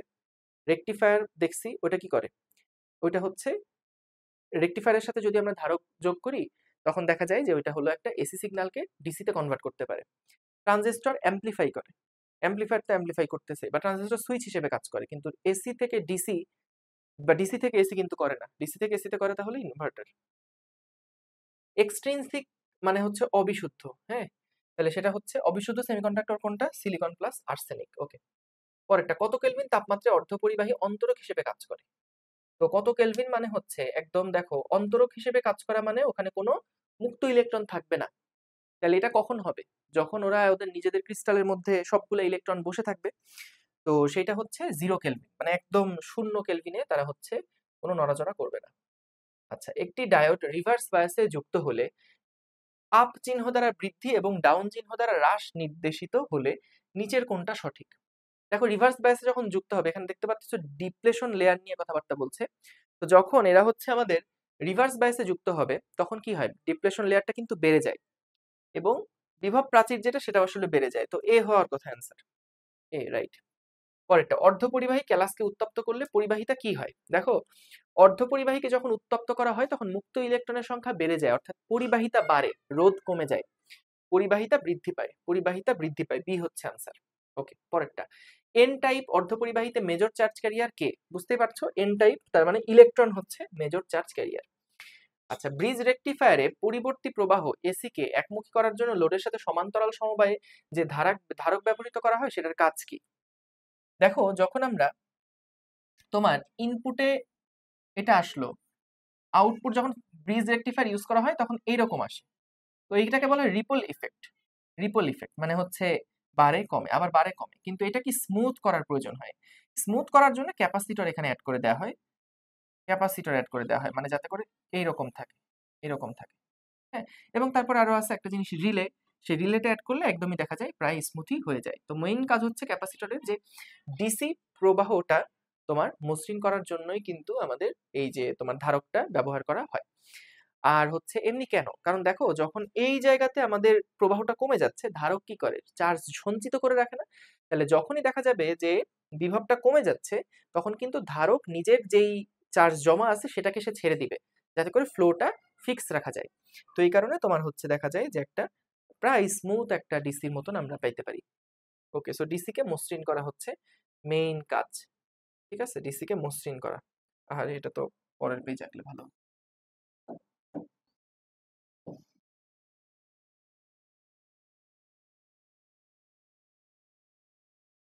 ঠিক আছে, আশা করি বুঝতে পারছো। পরেরটায় যাচ্ছি। অর্ধপরিবাহী বাহকের পরিবহন এবং যোজন ব্যান্ডের মধ্যে পার্থক্য হচ্ছে 1 ইলেকট্রন 1 থেকে 1.1। আচ্ছা, ওকে। একটি অর্ধপরিবাহীর তাপমাত্রা 300 থেকে 350 কেলভিন পর্যন্ত বাড়ানো হলো, তাহলে কি হবে? হোলের সংখ্যা কমবে। দেখো, যখন টেম্পারেচার বাড়ানো হয় তখন মুক্ত ইলেকট্রনের সংখ্যা কিন্তু বাড়ে। অর্ধপরিবাহীর তাপমাত্রা এটা বাড়লে মুক্ত ইলেকট্রনের সংখ্যা বাড়বে, মুক্ত ইলেকট্রনের সংখ্যা বাড়বে, সংখ্যা কমবে না, স্থিরও থাকবে না, হোলের সংখ্যা কমবে না, মানে চার্জ ক্যারিয়ারের সংখ্যা বাড়বে আর কি। তাপমাত্রা বাড়ালে মুক্ত ইলেকট্রনের সংখ্যা বাড়বে। ওকে। পিএন জাংশনের সংযোগস্থলে নিঃশেষিত স্তর সৃষ্টির কারণ কি? এটা হচ্ছে ইলেকট্রনের তারণ না, হোলের তারণও না, আধান বাহকের ব্যাপন। ব্যাপনের জন্যই কিন্তু দেখো ওই যে মাঝখানে আমাদের ডিপ্লেশন লেয়ারটা তৈরি হয়েছিল। ওই যে মানে আমাদের পি ছিল হোলে পরিপূর্ণ, এন ছিল ইলেকট্রনে পরিপূর্ণ। তো যখন তাদেরকে একসাথে করা হয়েছে তখন ওই উচ্চ ঘনত্বের হোলের জায়গা থেকে নিম্ন ঘনত্বের হোলে আসতে চাইছে, উচ্চ ঘনত্বের ইলেকট্রন নিম্ন ঘনত্বের ইলেকট্রনের দিকে আসতে চাইছে, যার ফলে তারা একটা একটার সাথে মিলে গেছে এবং তারপরে আয়নগুলা উন্মুক্ত হয়ে গেছে, যার ফলে একটা ডিপ্লেশন লেয়ার তৈরি হয়েছিল। তো তাহলে ওই ডিপ্লেশন লেয়ারে কিন্তু কোনো হোল বা ইলেকট্রন থাকে না, শুধু আয়ন থাকে। এবং সেখানে কেন হয়? কারণ এটা ব্যাপনের কারণে হয়। আচ্ছা, পরেরটাতে যাচ্ছি। একমুখী বিদ্যুৎ প্রবাহের ডিসি কম্পাঙ্ক কত? দেখো, একমুখী বিদ্যুৎ প্রবাহের ডিসি কম্পাঙ্ক আসলে নাই। ডিসি সোর্স মানে কি? ডিরেক্ট কারেন্ট মানে টাইমের সাথে সাথে ফ্লো এর কোনো পরিবর্তন হচ্ছে না, টাইমের সাথে সাথে কারেন্টের ফ্লো এর কোনো পরিবর্তন হচ্ছে না বা বিভবের কোনো পরিবর্তন হচ্ছে না, ভোল্টেজটা কনস্ট্যান্ট আছে। তাহলে এখানে দেখো, 1 সেকেন্ডে সে কয়টা পূর্ণচক্র সম্পন্ন করে বলো তো? একটাও কি পূর্ণচক্র সম্পন্ন করে 1 সেকেন্ডে? করে না। তো তাহলে এই ক্ষেত্রে এটা হচ্ছে 0 হবে আনসার, 0 হবে আনসার। ওকে, পরেরটা। যোজন ব্যান্ড এবং পরিবহন ব্যান্ড পরস্পর মিলে গেলে পদার্থটির প্রকৃতি কি হয়? পরিবাহী হয়। আমরা এটা জানি যে যখন যোজন ব্যান্ড এবং পরিবহন ব্যান্ড পরস্পর মিলে যাবে, যে এইটা হচ্ছে আমাদের একটা ব্যান্ড, এটা হচ্ছে আরেকটা ব্যান্ড, যখন আমাদের পরিবাহী হয় তখন একটার সাথে আরেকটা কিন্তু মিলে যায়, একটার সাথে আরেকটা কিন্তু মিলে যায়। আচ্ছা, তারপরে দেখো, যখন এটা হচ্ছে আমাদের ইয়া হয়, যখন তোমার পরিবাহী হয়, কি বললাম? যখন এটা পরিবাহী হয় তখন হচ্ছে মিলে যায়, যখন হচ্ছে আমাদের তোমার অর্ধপরিবাহী হয় তখন এদের মধ্যে গ্যাপ থাকে 1 থেকে 1.1 ইলেকট্রন ভোল্ট, আর যখন তোমার অপরিবাহী হয় তখন এখানে 10 ইলেকট্রন ভোল্টের মতন একটা গ্যাপ থাকে। তো পরিবাহীর ক্ষেত্রে এটা মিশে যায়, মানে কোনো গ্যাপ থাকে না। একটি অর্ধপরিবাহীকে এন টাইপ করার জন্য যে অপদ্রব্য ব্যবহার করা হয় সেটা কি? দেখো, এন টাইপ করার জন্য কিন্তু নেগেটিভ ইলেকট্রনের সংখ্যা একটা বেশি লাগবে, তার মানে কি পঞ্চযোজী পরমাণু হতে হবে, তাহলে পঞ্চযোজী। ওকে। একটি অপরিবাহীর যোজন ব্যান্ড এবং পরিবহন ব্যান্ডের মধ্যে শক্তির ফাঁক ন্যূনতম কত? এটা ওই যে 15 মনে হয়, 15, অপরিবাহী যেহেতু বলছে। পরিবর্ধক হিসেবে কাজ করার জন্য ট্রানজিস্টরের শর্ত কোনটা? পরিবর্ধক মানে হচ্ছে ওই যে বিবর্ধন আর কি, ওটার কথা বলতেছে। তো সেই ক্ষেত্রে আমাদেরকে কিন্তু দেখো, ওই যে পরেরটাতে নেই, আমাদের এটা ছিল এমিটার, আমি যেভাবে পড়াইছি সেই অনুযায়ী পড়াচ্ছি কিন্তু এটা, কোনোভাবে বুঝতে সহজ। এখানে আমরা কি করছিলাম? এটা ছিল বেস এবং এখানে ছিল কালেক্টর। তো নিশ্চয়ই মনে আছে, আমরা এইখানে কিন্তু এই যে বেস এবং এমিটার আর এটা হচ্ছে কালেক্টর, এই দুইটাকে বেস এমিটার যে কনফিগারেশনটা আছে সেইটাকে আমরা কিসে রাখছিলাম? বেস এমিটারটাকে আমরা রাখছিলাম হচ্ছে তোমার ফরওয়ার্ড বায়াসে, এইটাকে রাখছিলাম ফরওয়ার্ড বায়াসে, যার ফলে কি হয়েছিল? এখান থেকে অনেক ইলেকট্রন এখানে চলে গেছিল। এরপরে ছিল রিভার্স বায়াসে, এইটাকে রাখা হয়েছিল রিভার্স বায়াসে, এবং এই রিভার্স বায়াসের ফলে কিন্তু এখানকার ইলেকট্রনগুলা সোয়েপ্ট অ্যাক্রস করে শ্বাস করে ওই পাশে চলে গেছিল। কারণ রিভার্স বায়াসে থাকলে আমাদের লোক যেগুলা হচ্ছে ওই যে মাইনরিটি চার্জ ক্যারিয়ার তারা ফ্লো হয়। তাহলে যেটা বেস এমিটার যেটা সেটা হচ্ছে ফরওয়ার্ড বায়াসে থাকবে, কালেক্টর বেস যেটা সেটা রিভার্স বায়াসে থাকবে। তাহলে দেখো, এমিটার বেস ফরওয়ার্ড বায়াস, এটা ঠিক। বেস কালেক্টর ফরওয়ার্ড বায়াস না, বেস কালেক্টর রিভার্স বায়াসে থাকতে হবে।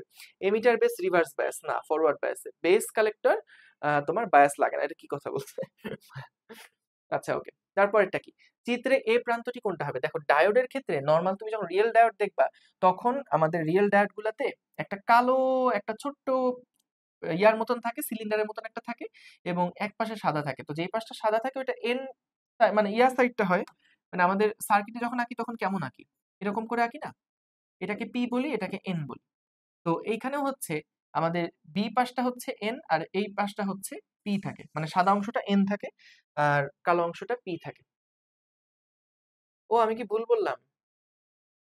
ও না, এই প্রান্ত ঠিকই বলছি। এ প্রান্ত যেটা সেটা হচ্ছে পি টাইপ প্রান্ত থাকে, ঠিক আছে? মানে এটাই, এটা আঁকলে হলে মানে একটা এই সাদা অংশটা একটু সাইডে থাকবে, সাদা অংশটা একটু সাইডে থাকবে। আমি তোমাদেরকে একটু রিয়েল একটা ছবি দেখাই, দাঁড়াও। আচ্ছা, আশা করি ছবিটা দেখতে পাচ্ছ। এখানে দেখো এই যে ডায়োডটা আছে, ডায়োডের এই জায়গাটা কিন্তু কালো, আর এই মাঝখানে হচ্ছে সাদা, সরি, এক পাশে হচ্ছে সাদা। এই যেগুলো দেখো, এক পাশে হচ্ছে কালো, এই পাশ পুরাটা কালো, আর এই পাশটা কিন্তু সাদা। তো যেই পাশটা কালো সেই পাশটা হচ্ছে পি টাইপ, যেই পাশটা কালো এইটা হচ্ছে পি, আর এটা হচ্ছে আমাদের এন, ঠিক আছে? আশা করি বুঝছো। তো তাহলে এখানে এই পাশটা পি, এই পাশটা হচ্ছে এন, তাহলে এটা এ টাইপ, মানে এটা হচ্ছে পি টাইপের। সুন্দর। পরেরটা, পি টাইপ অর্ধপরিবাহীতে তৈরি করতে বিশুদ্ধ সিলিকনের সাথে ডোপিং করতে হবে কাকে? এটার জন্য আমার পর্যায় সারণী মুখস্থ নাই। দেখো, পি টাইপ অর্ধপরিবাহী হতে হলে কি হতে হবে? ত্রিযোজী মৌল লাগবে। এদের মধ্যে ত্রিযোজী কোনটা? ত্রিযোজী কোনটা? ইন্ডিয়াম। তাহলে ঠিক আছে, ইন্ডিয়াম। ফসফরাস তো পঞ্চযোজী। অ্যান্টিমনি, আর্সেনিক কি আমার মনে নাই। গেল। একটি ট্রানজিস্টরের সবচেয়ে কম ডোপাইত অঞ্চল কোনটা? আচ্ছা, এখানে আমি একটু বলে রাখি, এখানে তিনটা জিনিস আমি বলে রাখি, বেজ হবে। হ্যাঁ, এখানে যেটা সেটা হচ্ছে, মনে রাখবা, এটা যদি কালেক্টর হয়, কালেক্টরের সাইজটা থাকে সবচাইতে বড়, বেজের সাইজটা থাকে সবচাইতে ছোট, এবং এমিটারটা যেটা থাকে, এমিটারটার সাইজ হয় মডারেট। তো আমরা যদি সাইজের কথা বলি, কার সাইজ বড়? ডোপিং করা না, সবচেয়ে বড় হচ্ছে কালেক্টর, তারপরে হচ্ছে এমিটার, তারপরে হচ্ছে বেজ। এটা হচ্ছে সাইজের কথা। আর ডোপিং এর কথায় যদি আসি, হাইলি ডোপ করা থাকে হচ্ছে আমাদের এমিটার, তারপরে থাকে কালেক্টর, তারপরে সবচেয়ে কম থাকে হচ্ছে বেজ। তাহলে দেখো, ট্রানজিস্টরের সবচেয়ে কম ডোপাইত অঞ্চল হচ্ছে বেজ, এবং সবচেয়ে ছোট অংশও কিন্তু বেজ হয়। ওকে, পরেরটায় যাচ্ছি। একটি ব্রিজ রেকটিফায়ার বর্তনীর ইনপুট সংকেতের কম্পাঙ্ক 50 হার্জ হলে আউটপুট কম্পনের সংকেতের কম্পাঙ্ক কত হবে? দেখো ভাইয়া, এইটা খুব ভালো একটা প্রশ্ন। আমি এটা কিন্তু তোমাদের ওই ওয়ান শট ক্লাসের মধ্যেও বলছি, যে এইখানে যখন আমরা ইনপুটের কথা দেখছি, ইনপুট, দেখো ইনপুট গ্রাফটা কেমন, এটা আমাদের ইনপুট। তো এইটা বলছে 50 হার্জ, এটার একটা এফ আছে। এইবার আসো, ব্রিজ রেকটিফায়ারে যখন আউটপুট হয় তখন কি হয়? তখন চক্রগুলো এরকম হয়, এরকম হয়, এরকম হয়। এখন দেখো তো কতক্ষণ পর পর এটা পুনরাবৃত্তি করছে। এটা যদি আমাদের টি হয়, টি হয়, তাহলে এটা তো একটা পর্যায়কাল, তাই না? এটা একটা পর্যায়কাল। কিন্তু বলো তো এইটুকু দূরত্ব কি পর্যায়কালের অর্ধেক না? তার মানে ইনপুটে কিন্তু টি সময় পর পর আবার সাইকেলটা রিপিট হচ্ছে, কিন্তু আউটপুটে কতক্ষণ? টি এর অর্ধেক সময় পর পর আউটপুটটা রিপিট হচ্ছে, আউটপুটটা রিপিট হচ্ছে। তাহলে আমরা জানি এফ সমান সমান কি 1/t না? তাহলে যখন আমাদের নতুন এফ বা আউটপুটের এফটা আমরা দেখব, সেটা কত? 1/t/2, অর্থাৎ 2/t, অর্থাৎ 2f ইনপুট, 2f ইনপুট, অর্থাৎ কম্পাঙ্ক দ্বিগুণ হয়ে যাবে। তাহলে 50 যদি থাকে তাহলে এটা হলো 100 হয়ে যাবে। ওকে, তো চলো পরের প্রবলেমে চলে যাচ্ছি। আচ্ছা, কি বললো পরেরটা? ডায়োডকে বিপরীত বায়াসে নিঃশেষিত স্তরের বেধের কি হয়?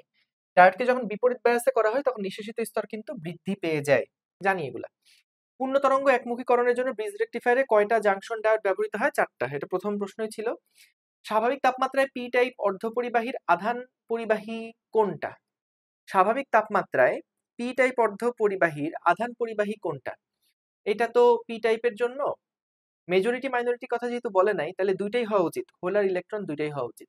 কারণ দেখো, স্বাভাবিক তাপমাত্রা পি টাইপ অর্ধপরিবাহীর আধান পরিবাহী কোনটা, তো সেই ক্ষেত্রে মানে চার্জ ক্যারিয়ার কারা আধান পরিবাহী, সেগুলো কিন্তু মেজরিটি মাইনরিটি দুইটার কথাই বলছে। মেজরিটি থাকে হোল, মাইনরিটি থাকে ইলেকট্রন। আচ্ছা, পরেরটা কি? পি টাইপ সেমিকন্ডাক্টর হলো একটা এক্সট্রিনসিক, মানে হচ্ছে অবিশুদ্ধ, যেটা ইন্ট্রিনসিক মানে বিশুদ্ধ। আচ্ছা, তারপরেরটা কি? একটি ট্রানজিস্টরের পিট খুব সংকীর্ণ করা হয় যাতে করে কি হয়? দেখো, ট্রানজিস্টরটা কেন এটা সংকীর্ণ করা হয়? কারণ হচ্ছে যাতে করে ট্রানজিস্টরটা অতিরিক্ত তড়িৎ বিনষ্ট হওয়া থেকে রক্ষা পায় না, লঘিষ্ঠ আধান বাহক সংগ্রাহকে চলে যেতে পারে না, লঘিষ্ঠ আধান বাহক সংগ্রাহকে চলে যেতে পারে, এটা কিন্তু আচ্ছা না, দাঁড়াও, গরিষ্ঠ আধান মানে হচ্ছে আমাদের মেজরিটি চার্জ ক্যারিয়ার যেটা, সেটা সংগ্রাহকে চলে যেতে পারে, লঘিষ্ঠ আধান বাহক যাতে সংগ্রাহকে চলে যেতে পারে। দেখো, সংগ্রাহকে কোনটা যায়?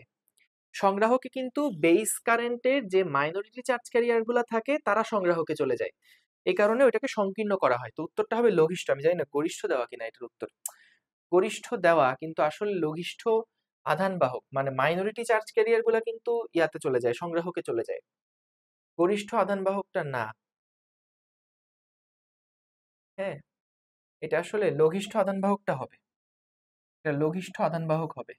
মানে মাইনরিটি চার্জ ক্যারিয়ার গুলা কিন্তু বেস থেকে ইয়াতে যায়, কালেক্টরে যায়। মাইনরিটি চার্জ ক্যারিয়ার গুলা, মাইনরিটি চার্জ ক্যারিয়ার গুলো বেস থেকে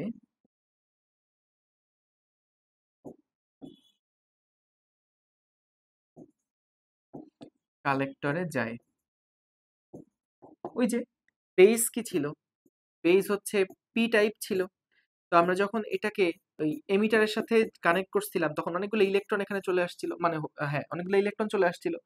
তো এরা রিভার্স বায়াসে থাকার কারণে মাইনরিটি চার্জ ক্যারিয়ার গুলা কিন্তু পি থেকে এন এর দিকে বা কালেক্টরের দিকে ফ্লো করছিল। ঠিক আছে, তাহলে এটা হচ্ছে মাইনরিটি চার্জ ক্যারিয়ার হবে, যে লঘিষ্ঠ আধান বাহক যেটা সেটা হচ্ছে সংগ্রাহকে চলে যেতে পারে। ওকে, ঠিক আছে। আচ্ছা, তারপরে আসো পরের প্রশ্নে যাই। সাধারণ নিঃসারক বিবর্ধক বর্তনীর জন্য ইনপুট এবং আউটপুট যথাক্রমে কোনটা? সাধারণ নিঃসারক মানে হচ্ছে কমন এমিটার। কমন এমিটারের জন্য আমাদের ইনপুট এবং আউটপুট কোনটা হয়? ইনপুট হয় বেসটা মানে ভিবিই যেটা, আর আউটপুট হয় ভিসিই যেটা সেটা। তাহলে ইনপুট হচ্ছে ভিবিই আর আউটপুট হচ্ছে ভিসিই, এ হচ্ছে আনসার। আচ্ছা, এইটা আমাদের যেটা বলছে গরিষ্ঠ আধান বাহকের মানে তো এটাই মেজরিটি চার্জ ক্যারিয়ার।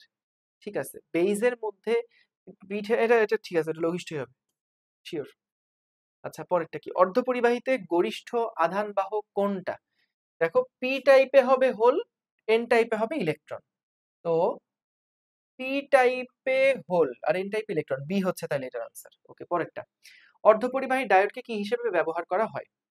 দেখো ডায়োডকে অ্যাম্পলিফায়ার হিসেবে ব্যবহার করা হয়, ট্রানজিস্টর না, রেকটিফায়ার হিসেবে ব্যবহার করা হয়, রেকটিফায়ার। ওকে, সম্মুখী ঝোঁকের ক্ষেত্রে সংযোগ দেওয়ার পরে পিএন জাংশনের ডায়োডে একটি নির্দিষ্ট মান অতিক্রম করার পর তড়িৎ প্রবাহ বাড়তে থাকে, এটা হচ্ছে ওই যে নি ভোল্টেজ বা সূচন বিভব বলা হয়। মানে ওই যে 0.7 0.3 যেটার থেকে বেশি হলে তারপরে বাড়তে থাকে।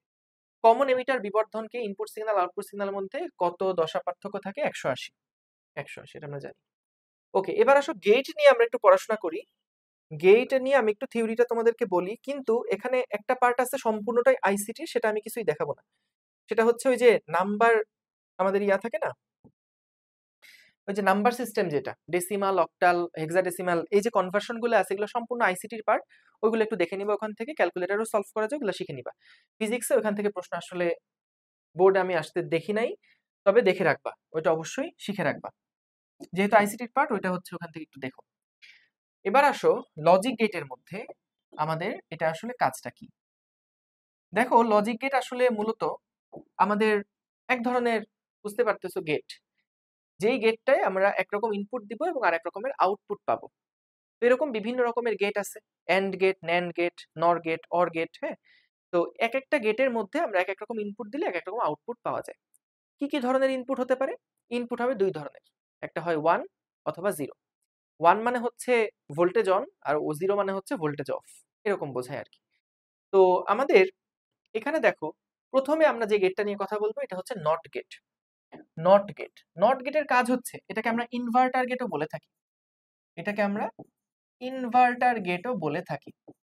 ইনভার্ট কি, ইনভার্ট মানে কি? উল্টায় দেওয়া, ইনভার্ট করে দেওয়া। যেমন কালার যখন আমরা ইনভার্ট করি তখন কিন্তু সাদাটা কালো হয়ে যায়। হ্যাঁ, ইনভার্টারের কাজই হচ্ছে জাস্ট উল্টায় দেওয়া। তো আমরা যখন আমাদের নট গেট থাকে তখন দেখো ইনপুট হিসেবে যখন 0 হয় আউটপুট আসে 1, আর ইনপুট যখন 1 হয় আউটপুটটা হয় 0। ঠিক আছে, তো এটা আমরা যখন ডায়াগ্রামের মাধ্যমে প্রকাশ করি তখন নট গেটটাকে এইভাবে করে প্রকাশ করা হয়। এটা হচ্ছে নট গেট, এখানে একটা বাবল দেয়া হয়। এটা হচ্ছে যদি 1 ইনপুট দেওয়া হয় তাহলে আউটপুট হয় 0, আর যদি এইখানে আমাদের 0 ইনপুট দেওয়া হয় তাহলে আউটপুট হয় 1। মানে জাস্ট এটা তোমার ইনভার্ট হয়ে যায়। ঠিক আছে, জাস্ট এটা ইনভার্ট হয়ে যায়। ওকে, ঠিক আছে। ওকে, পরেরটাতে যাচ্ছি। পরেরটা হচ্ছে অর গেট। অর গেট মানে কি দেখো, যে এরকম একটা সিম্বল দিয়ে অর গেট প্রকাশ করা হয়। এ এবং বি যখন ইনপুট হিসেবে দিব, আউটপুট হিসেবে 1a plus 0 a plus B হবে। এখন a প্লাস বি মানে এটা তো আর সংখ্যা ওইরকম না যে হচ্ছে আমাদের 5 এর সাথে 4 যোগ করলাম, বরং এখানে ইনপুট দেওয়া যায় দুইটাই, একটা 1 অথবা 0। তাহলে দেখো দুই রকম ইনপুট আমি দিব। প্রথমে 0 0 দিলে আউটপুট আসবে 0, 0 1 দিলে আউটপুট আসবে 1, 0 1 0 দিলে আউটপুট আসবে 1, 1 1 দিলে আউটপুট আসবে 1। তাহলে এটা গেল অর গেটের কথা। অর গেট তার মানে যে কোনো একটা যদি 1 হয় তাহলে কিন্তু আমাদের আউটপুটে আমরা 1 পাবো। হ্যাঁ, 1 1 আবার 2 বানাই দিও না। মানে এখানে বিষয়টা আসলে কেমন তোমাদেরকে বলি, যে অর গেটটা অনেকটা প্যারালাল কানেকশনের মতন। যে সাপোজ আমাদের কাছে এখানে একটা সুইচ আছে এবং এইখানে একটা সুইচ আছে এবং এখানে একটা ব্যাটারি আছে, তো ধরো এখানে একটা রোধ আছে। তো বলো তো যদি আমি এইটা অন করি তাইলেও যেমন কারেন্ট ফ্লো হবে, এইটা শুধু অন করলেও কারেন্ট ফ্লো হবে, দুইটা অন করলেই কিন্তু কারেন্ট ফ্লো হবে, তাই না? তো তার মানে আমাদের এখানে অর গেটের কাহিনীটা অনেকটা এরকম, যে আউটপুটে আমরা কিরকম কারেন্ট পাচ্ছি সেটা ইনপুট এই দুইটার উপর নির্ভর করছে। তো ইনপুট যদি আমাদের 1 1 হয় তাহলে তো কারেন্ট ফ্লো হবেই, যদি 1 0 হয় তাহলেও একটা রাস্তা পাচ্ছে কারেন্ট ফ্লো হওয়ার, দুইটার একটা নিচেরটা হলেও একটা রাস্তা পাচ্ছে কারেন্ট ফ্লো হওয়ার। দুইটাই যদি খোলা থাকে তাহলে কোনো কারেন্ট ফ্লো হবে না। 0 0 0 0 1 1 1 0 1 1 1 1। অ্যান্ড গেটের অর গেটের চিহ্নটা এরকম, এবং অর মানে প্লাস মনে রাখবা, এন্ড মানে গুণ। দেখো এন্ড এর ক্ষেত্রে বিষয়টা এরকম যে দুইটা যতক্ষণ না এক হচ্ছে ততক্ষণ পর্যন্ত আমরা কোনো আউটপুট ভোল্টেজ পাবো না। বিষয়টা এরকম সিরিজের ক্ষেত্রে, মনে করো দুইটা এরকম সুইচ সিরিজে আছে, এখানে একটা রোধ আছে, এখানে একটা ব্যাটারি আছে। এখন দেখো আমরা যদি একটাকে অন করি তাহলে কিন্তু লাভ নাই, কারেন্ট ফ্লো হবে না, কারণ এখানে অফ আছে। এটাকে অন করলেও কোনো লাভ নাই, কারণ আরেকটা অফ আছে। দুইটা যখন অন হবে তখনই কিন্তু এই রোধের মধ্যে দিয়ে আমরা কারেন্ট ফ্লো পাবো বা আউটপুট পাবো। তাহলে 0 0 হলে লাভ নাই, 0 1 হলে লাভ নাই, 1 0 হলেও লাভ নাই, 1 1 হলেও একটা লাভ আছে। তাহলে এটা হচ্ছে এন্ড গেট।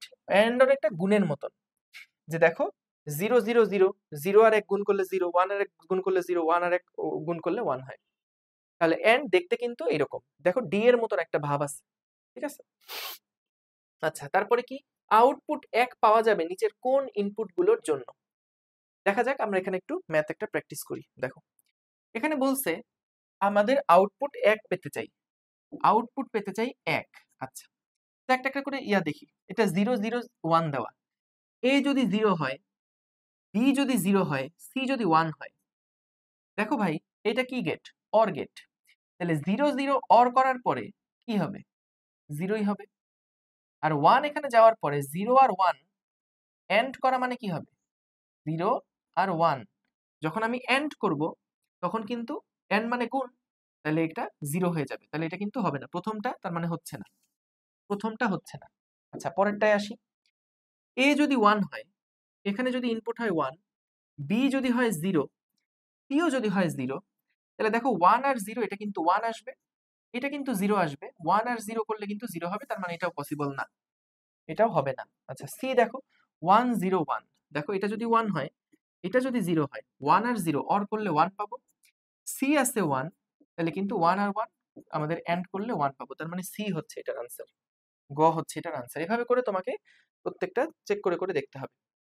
সাধারণ কিছু সূত্র আছে, একটু পরে আসতেছে এই সূত্রটাতে, তার মধ্যে আগে ন্যান্ড গেটটা দেখাই নেই। ন্যান্ড গেট মানে হচ্ছে এন্ড গেটে আমি যে রেজাল্টটা পাবো সেটাকে আমি উল্টায় ফেলবো, এন্ড গেটে আমি যে রেজাল্টটা পাবো সেটাকে আমি নট করে ফেলবো। নট করে ফেললে কি হবে? নট করে ফেললে সেটা সেটাকে আমরা বলছি ন্যান্ড। হ্যাঁ, তাহলে দেখো এটা হচ্ছে আমাদের কিন্তু, এটা হলো আমাদের এন্ড গেট, এখানে বাবলটা হবে না, এটা আমাদের এন্ড গেট, এটা আমাদের এন্ড গেট। দেখো এ ডট বি আসলো, এরপর আমরা সেটাকে নট করে ফেললাম। নট করা মানে হচ্ছে উপরে বার সাইন দিয়ে নট বোঝানো হয়। অর্থাৎ যদি আমি বলি এ মানে হচ্ছে 1, তার মানে এ বার মানে হচ্ছে আসলে 0। আচ্ছা, যদি আমি বলি বি মানে হচ্ছে 0, তার মানে বি বার মানে হচ্ছে এটার উল্টাটা কত? 1। ঠিক আছে? তাহলে এ ডট বি করে বা এ এন্ড বি করে যেই রেজাল্টটা আসবে সেটার নট করার পরে আমরা হচ্ছে এটা পাবো। এ এন্ড বি করার পরে আমরা যা পাবো সেটা নট করলে এটার উল্টাটা পাবো। মানে এটা যদি 1 পাই তাহলে এটা মানে 0 পাবো, এটা যদি 0 হয় তাহলে এটা মানে 1 পাবো। ঠিক আছে? ওকে, তাহলে দেখো এইখানে আমাদের আশা করি বুঝতে পারছো এই দুইটাকে কম্বাইন করে এরকমটা প্রকাশ করা হয়, ঠিক আছে। এবং এখানে একটা বাবল থাকা মানে এটা ন্যান্ড গেট। ওকে, তাহলে দেখো ন্যান্ড গেটে কি হয়, অ্যান্ড গেটে কি হতো, 0 0 করলে অ্যান্ডে কিন্তু কি হয়ে যেত, 0 হতো, কারণ গুণ। কিন্তু ন্যান্ডে সেটা বার হয়ে আসতেছে, মানে ইনভার্ট হয়ে যাবে, উল্টায় যাবে। তাহলে এটা 1, 0 আর 1, আগে হতো 0, এটা এখন 1, 1 আর 0 এটা হবে হচ্ছে তোমার কি বলে, 0 হতো, এটা 1 হবে, 1 আর 1 এটা 1 হতো, এটা হবে 0। তো মনে রাখবো ন্যান্ড গেটটাকে আমরা বলি সার্বজনীন গেট, ন্যান্ড গেটটাকে বলা হয় universal gate, universal gate. NAND gate এবং নর গেটকে, ন্যান্ড প্লাস নর বা ন্যান্ড গেটকে এবং নর গেটকে, এই দুইটা গেটকে, নর আর আরেকটা আছে যেটা অরের উল্টা, এদেরকে সার্বজনীন গেট বলা হয়। কেন? কারণ সার্বজনীন মানে হচ্ছে যে আমরা এই দুইটা গেট দিয়ে আসলে এন্ড বানাতে পারবো, এই দুইটা গেট দিয়ে জাস্ট আমি ন্যান্ড গেট ইউজ করব, ন্যান্ড গেট ইউজ করে আমি অর বানাতে পারবো, এন্ড বানাতে পারবো, নট বানাতে পারবো, এরকম বিভিন্ন গেট আমরা বানাতে পারি ন্যান্ড গেট দিয়ে এবং নর গেট দিয়ে। তো এগুলার অনেক অ্যাপ্লিকেশন আছে, আইসিটিতেও পড়ছো, তো সেগুলো হচ্ছে এখান থেকে আসে। ওকে, সো নর গেট এটাও কিন্তু আরেকটা ইউনিভার্সাল গেট, এটাও হচ্ছে আরেকটা ইউনিভার্সাল গেট বা সার্বজনীন গেট, ইউনিভার্সাল গেট, এটা জেনে রেখো, যেহেতু এখন এত বিস্তারিত টাইম নাই। তোমরা হচ্ছে যদি আইসিটিতে পড়ে থাকো তাহলে তো হয়েছেই, আর তা না হলে এগুলো মূলত আইসিটি পড়া। এবার দেখো এ আর বি যদি আমাদের 0 0 হতো, তাহলে অরে মানে কি, 0 0 হলে আমাদের ওটা 0 হতো, তো সেটা 1 হয়েছে। 0 আর 1 এটা ছিল কিন্তু প্লাস, যে কোনো একটা 1 হলেই 1 হবে অ্যান্সার, তাহলে এটা হচ্ছে 1 হওয়ার কথা, 0 হয়ে গেছে। 1 0 এটা 1 হওয়ার কথা, 0 হয়ে গেছে। 1 1 এটাও 1 হওয়ার কথা, 0 হয়ে গেছে। তাহলে দেখো এ প্লাস বি করার পরে আমরা হচ্ছে এরকম একটা বার সাইন দিয়ে বুঝাইছি নর গেট, অর্থাৎ অর যেটা এখানে কিন্তু এটা হবে না, আবার এটা হবে না। তো অরের সাথে নট থাকলে নর হয়ে যাবে, নরে এরকম একটা বাবল থাকবে। তাহলে দেখো সাধারণ একটা সূত্র আছে যে আমরা এ প্লাস বি যেটা সেটাকে বি প্লাস এ লিখতে পারি, তারপরে হচ্ছে A plus B plus C মানে এরকম লেখা যায়, A and B plus C মানে হচ্ছে A and B plus A and C লেখা যায়। এখন ডি মর্গানের সূত্র আছে, এটা একটু গুরুত্বপূর্ণ, সেটা হচ্ছে দেখো কি বলছে এখানে, যে এ প্লাস বি যখন আমি উল্টায় ফেলবো, এটা কি অর, এটাকে উল্টায় ফেলা মানে কি, এটা হচ্ছে নর। তাহলে এই নর সমান সমান হচ্ছে এর উল্টা আর বি এর উল্টার এন্ড এর সমান। এখানে এর এ আর বি এর যে এন্ড, তার যদি আমি উল্টাই, তার মানে এই জিনিসটা আসলে কি, এখানে কোন অপারেশন চালানো হয়েছে, ন্যান্ড, এখানে ন্যান্ড অপারেশন চালানো হয়েছে। এখানে কি চালানো হয়েছে, এখানে চালানো হয়েছে নর, এটা হচ্ছে অর, তারপর নর, ঠিক আছে। তাহলে আমি এটাকে এভাবে মনে রাখতাম আসলে, যে যখন এ ডট বি এর উপরে বার দিচ্ছ, তখন এই গুণটা যোগ হয়ে যাবে আর প্রত্যেকটার উপরে বার চলে আসবে। এখানেও একই জিনিস, এই যোগটা গুণ হয়ে যাবে আর প্রত্যেকটার উপরে বার চলে আসবে, এটা ডিমর্গানস ল। এগুলো সব প্রমাণ টমান আছে, প্রমাণ টমান আমাদের ফিজিক্সের বইতে নাই। আচ্ছা, এইবার দেখো যে আমরা সবগুলো একসাথে একটু রিভাইজ দেই, যে এন্ড গেটটা এরকম, অর এরকম, নট এরকম, ন্যান্ড এরকম, দেখো বাবল আছে, নর বাবল আছে, আর একটা আছে এক্সর। এক্সর কি, ওইটাতে আসতেছি। দেখো এখানে আমরা যখন তোমার এখানে ট্রুথ টেবিলটা দেওয়া আছে, সত্য টেবিল বলে এটাকে। তো এখানে যখন এ আর বি দুইটা 0 হবে, এগুলোই আমরা এতক্ষণ ধরে দেখলাম। এক্সর যে গেটটা আছে সেটা একটু খেয়াল করো, এটাকে আমরা প্রকাশ করতেছি এরকম একটা প্লাস গোল্লা দিয়ে, একটা প্লাস গোল্লা দিয়ে প্রকাশ করছি। তার মানে কেমন, এ এক্সর বি মানে হচ্ছে প্লাস দেওয়ার পর এরকম একটা গোল্লা দিয়ে বি দিচ্ছি। এখন খেয়াল করো এইখানে এক্সর জিনিসটা হচ্ছে যে 0 0, দেখো 0 আসতেছে, 1 1 আবার 0 আসছে, কিন্তু 0 1 হলে 1, 1 0 হলে 1। তার মানে একটা প্যাটার্ন আশা করি বুঝতে পারছো, যে এখানে হলো আমাদের যখন দুইটা একই রকম সেগুলো হবে 0, আর যখন দুইটা ইনপুট আলাদা আলাদা হবে তখন সেটা হবে 1। ঠিক আছে, এক্সরটা এভাবে কাজ করতেছে।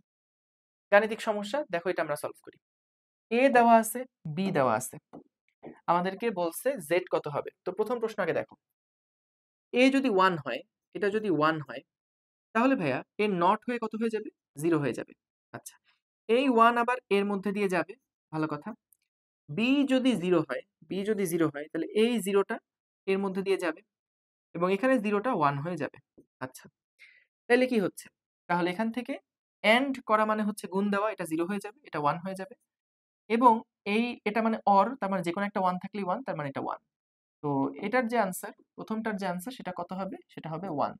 ওকে, পরেরটাতে যাচ্ছি। পরেরটায় কি বললো? 1 1 হলে কত হবে?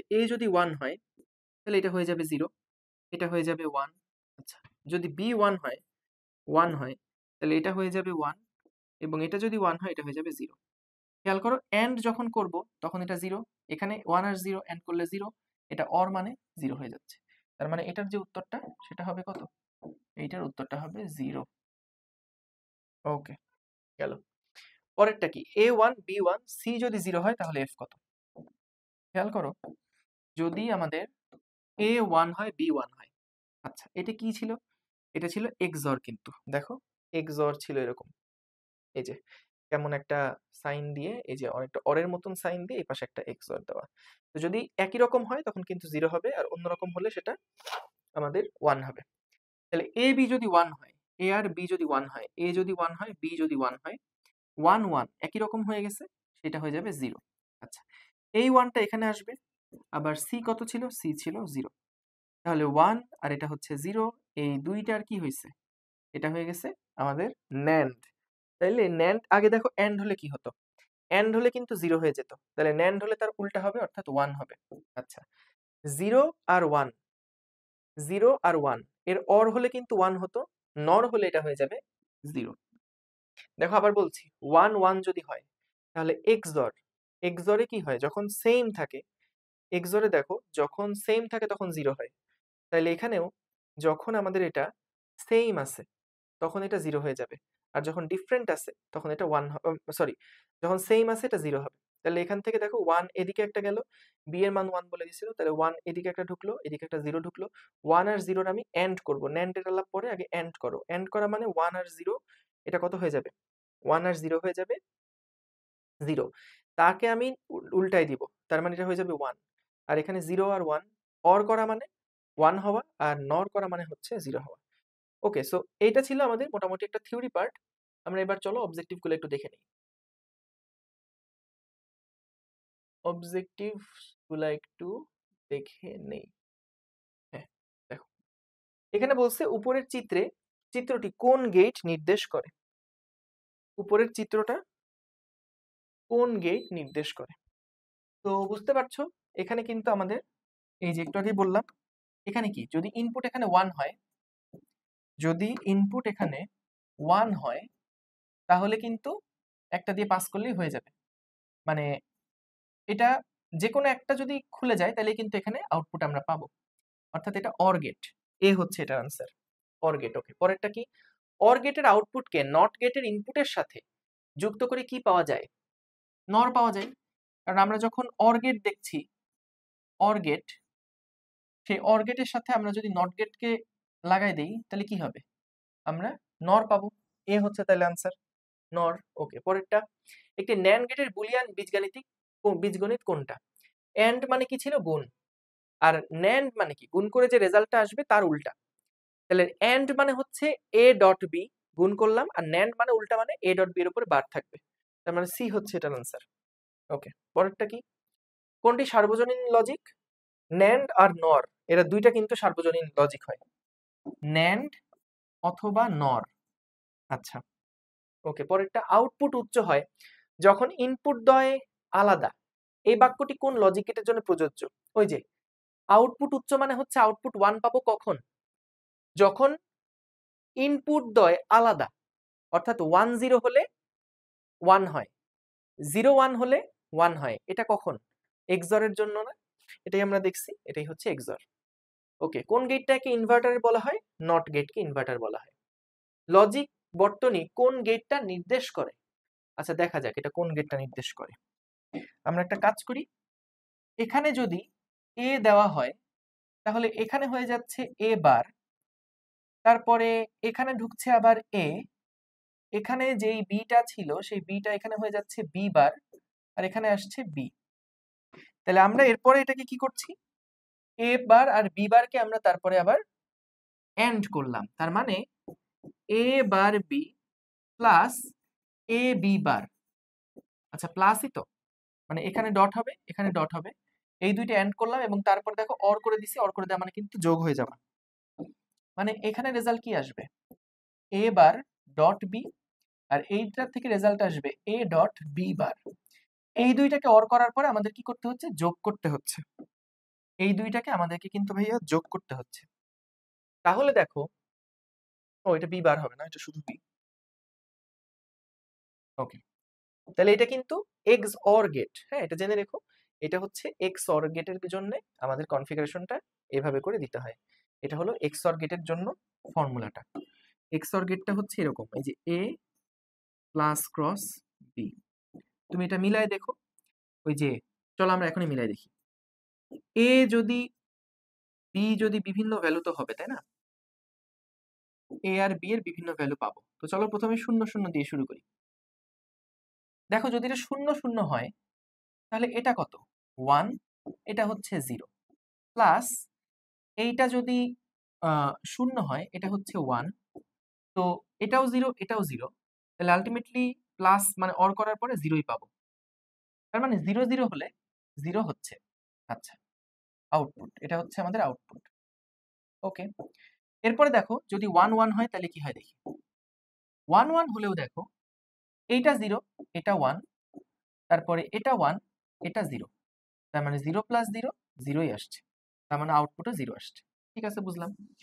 এইবার আসো যদি আলাদা হয়, এটা 0 হয়, এটা 1 হয়, তাইলে কি হচ্ছে, এইটা যদি 0 হয় তার মানে ইনভার্স করলে এটা 1, আর বি মানে হচ্ছে 1 থাকছে, প্লাস এ মানে হলো 0 এবং বি বার মানে হচ্ছে 0।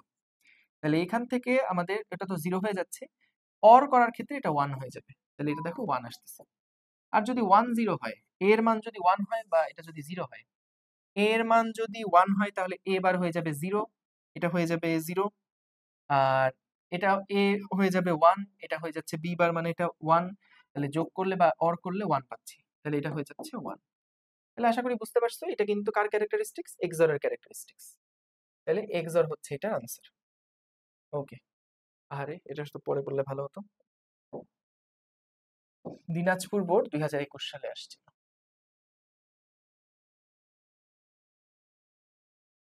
হুম, পুরোটাকে নিয়ে দেই।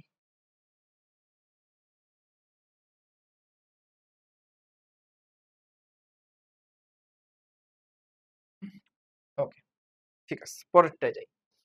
চিত্রের আউটপুট কত, নিচের চিত্রের আউটপুট কত। আচ্ছা দেখো, এখানে ভাই কি করলো আমাদের, দেখো এটা হচ্ছে পি, এটা হচ্ছে কিউ, এটা অর গেট, তার মানে পি প্লাস কিউ করলাম, তারপর নট করে ফেলছি, P plus Q A inverse করে ফেলছি, তার মানে এটা হচ্ছে কত, সি হচ্ছে এটার আনসার। সি হচ্ছে এটার আনসার। ওকে, পরেরটায় যাচ্ছি। এটা কার সমতুল্য, দেখো এখানে আমাদেরকে বলছে এটা কার সমতুল্য, এটাকে এ বলি, এটাকে বি বলি, তাহলে ভাইয়া এটা কি হয়ে যাবে, এটা হয়ে যাবে হচ্ছে এ প্লাস বি। আচ্ছা, তারপরে দেখো এই যে এ প্লাস বি যেটা, এই রেজাল্টটাই এখানে গেল এ প্লাস বি হিসেবে, এখানে গেল এ প্লাস বি হিসেবে। তো এই A plus B, A plus B যখন আমরা অ্যাড করব, এন্ড করব, তখন কত আসবে, A plus B, A plus B and যদি করা হয় তাহলে কিন্তু এ প্লাস বি আসবে। কিভাবে বললাম এটা, দেখো যে আমাদের এ প্লাস বি এবং এ প্লাস বি এটাকে যদি এন্ড করা হয় তাহলে রেজাল্ট এ প্লাস বিই আসবে। এটা কেন বললাম, কারণ দেখো সাপোজ আমরা মিলায় দেখি যে এটা হচ্ছে এ, এটা হচ্ছে বি, তো বলো তো যদি দুইটাই 0 হয় তাহলে কি হবে, দুইটাই যদি 0 হয় তাহলে এখানেও 0, এখানেও 0, আউটপুটেও আমরা 0 পাবো। আচ্ছা, একটু এখানে আঁকি, এ আর বি, ঠিক আছে, যদি এটা 0 হয় 0 হয়। আচ্ছা, এবার দেখো যদি আমাদের এটা হয় 0 1, তখন অরে আসবে 1, এখানেও আসবে 1, তখন এটা কত হয়ে যাবে? তখন এটা হয়ে যাবে 1। আচ্ছা, যদি এটা 1 0 হয় তাহলে এটা 1, এটাও 1, এটা হয়ে যাবে 1। যদি 1 1 হয় তাহলেও কত? এটা হয়ে যাবে 1, এটা হয়ে যাবে 1, এবং এটাও কত? 1, কারণ 1 + 1 মানে অর মানে 1 আসবে, এখানে অর মানে 1 আসবে, 1 × 1 1 আসবে। তাহলে দেখো এইটা আসলে কোন গেট, যে যেইটাই আমাকে আউটপুট, প্রথমটা পেলাম 0, এটা আউটপুট, প্রথমটা পেলাম 0, পরেরটা পেলাম 1, তারপরেরটা পেলাম 1, তারপরটা পেলাম 1, এটা কোন গেট? এটা অর গেট না? এইটা আমাদের কোন গেট? যে কোনো একটা যদি 1 হয় তাহলে আউটপুট 1 হয়ে যাবে, এটা কি আমাদের অর গেট না? এই যে a + b × a + b করার পরে আমি এই যে a + b পাচ্ছি, এটা কিন্তু আমাদের অর গেট। একটা জিনিস বলি দেখো, a + b যখন করছো 0 + 0 সেটা 0 আসবে, 0 + 1 কিন্তু 1 আসবে, 1 + 0 1 আসবে, 1 + 1 1 আসবে। তো তুমি এখানে বিভিন্ন ভ্যালুগুলো বসায়ে এই বাম পক্ষ সমান যে এটা ডান পক্ষ, এটা মিলায় দেখো সেম আসতেছে। কি বললাম?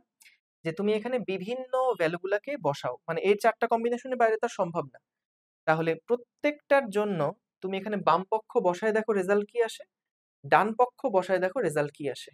দেখবা বাম পক্ষ ডান পক্ষ মিলে যাচ্ছে। তার মানে এইটা মানে যে এইটা সমান, এটাতে কোনো কনফিউশন নাই। তাহলে a + b dot a + b মানে a + b আসবে। এরপরে আমরা কি করছি দেখো, এটার যে রেজাল্টটা সেটা কিন্তু a + b dot a + b, এই দুইটা যদি আমরা এন্ড করি তাহলেই এই রেজাল্টটা আসবে, এন্ড করলে এই রেজাল্ট আসবে। তো আমরা তো এন্ড করিনি, ন্যান্ড করছি। তাহলে যখন আমরা এন্ড করার পর রেজাল্ট আসবে এটা, তাহলে ন্যান্ড করার পর রেজাল্ট আসবে কি? তার উল্টাটা আসবে না? দেখো, এন্ড করার পরে এই দুইটাকে যখন আমরা এন্ড করব তখন আমরা গুণ করব, গুণ করার পরে রেজাল্ট আসছিল a + b এর সমান, a + b এর সমান। তাহলে ন্যান্ড করার পরে কি হবে? এন্ডে যা রেজাল্ট তার উল্টায় যাবে। তাহলে এটা কি ধরনের গেট হচ্ছে দেখো, a আর b দেওয়ার পরে আমাদের a আর b দেওয়ার পরে, ইনপুট দেওয়ার পরে আউটপুট, এটা বলতে কি বোঝায়? a + b, এটা মানে হচ্ছে ছিল অর গেট, আর তার উল্টা মানে এটা হচ্ছে নর গেট। তার মানে এটা কিন্তু নর গেট আসতেছে। ঠিক আছে? নর মানে কি? অর যেটা আসার কথা তার উল্টাটা আসছে, নর। আশা করি বুঝতে পারছো যে এটা আসলে কি হলো। তাহলে পুরোটা একবার রিক্যাপ করি। আমরা এখানে a ইনপুট দিলাম, b ইনপুট দিলাম, দেওয়ার পরে a + b আসলো। এই a + b টাই দুইটা মাথায় ইনপুট হিসেবে ঢুকে গেছে এবং তারপরে ন্যান্ড হয়েছে। আমরা ন্যান্ড নিয়ে পরে চিন্তা করছি, আমরা আগে এন্ড নিয়ে চিন্তা করছি, যে দুইটা a + b, a + b R a + b এর মধ্যে যদি এন্ড হয় তাহলে আউটপুট আসলে কি হবে। তো সেটা হচ্ছে, যদি দুইটা এন্ড হয় a + b × a + b, তাহলে সেটা দেখলাম যে এটা রেজাল্টে a + b এর সমান হয়। কিভাবে? তুমি a আর b এর বিভিন্ন মান নাও, বাম পক্ষে ভ্যালুগুলো বসাও, যে রেজাল্ট পাবা ডান পক্ষে দেখবা a + b আলাদা করে নিয়ে একই রেজাল্ট আসছে। তার মানে এই দুইটার যদি আমি এন্ড করতাম তাহলে আমার রেজাল্ট আসতো a + b, কিন্তু আমি কি এন্ড করছি? না, ন্যান্ড করছি। তাহলে ন্যান্ড করা মানে এন্ড এর রেজাল্টকে উল্টে দেওয়া, মানে a + b এর উপর একটা বার বসে যাবে। তাহলে a + b এর উপরে বার কখন বসে? a + b মানে কি? অর। আর a + b এর উপর বার মানে কি? অর করার পরে উল্টাইছো, অর্থাৎ নর। তার মানে এই কম্বিনেশন আসলে নর গেটকে রিপ্রেজেন্ট করছে। আশা করি বুঝছো। পরেরটা, সত্যক সারণী কোন লজিক গেটের? দেখো, 0 0 হলে 1 হয়, 0 1 হলে 1, মানে দেখো এই যে একই রকম থাকলে 1, একই রকম থাকলে 1, ভিন্ন রকম হলে 0। এটা কোন গেট? আমরা আগের বার XOR যেটা দেখছিলাম এটা সম্ভবত XNOR গেট। XOR এ যেটা হয়েছিল যে একই রকম যখন হয় তখন 0 হয়, আর ভিন্ন রকম হলে 1 হয়। তো এটা উল্টা, এটা হচ্ছে XNOR, XNOR। ওকে, এই আর কি। তো এই হচ্ছে আমাদের লজিক গেটের প্রবলেমগুলা। আশা করি বুঝতে পারছো। আমরা ইনশাল্লাহ এই প্রবলেমগুলো একটু ভালো মতন দেখো। আর আইসিটি তো পড়ছোই, আইসিটির পার্টগুলোর সাথে এগুলোর অনেক রিলেটেড আছে। তো আশা করি এগুলো সবই সলভ করতে পারবা। কোথাও কোনো সমস্যা হলে জানিও। দেখা হবে ইনশাল্লাহ নেক্সট ক্লাসে। আসসালামু আলাইকুম, আল্লাহ হাফিজ।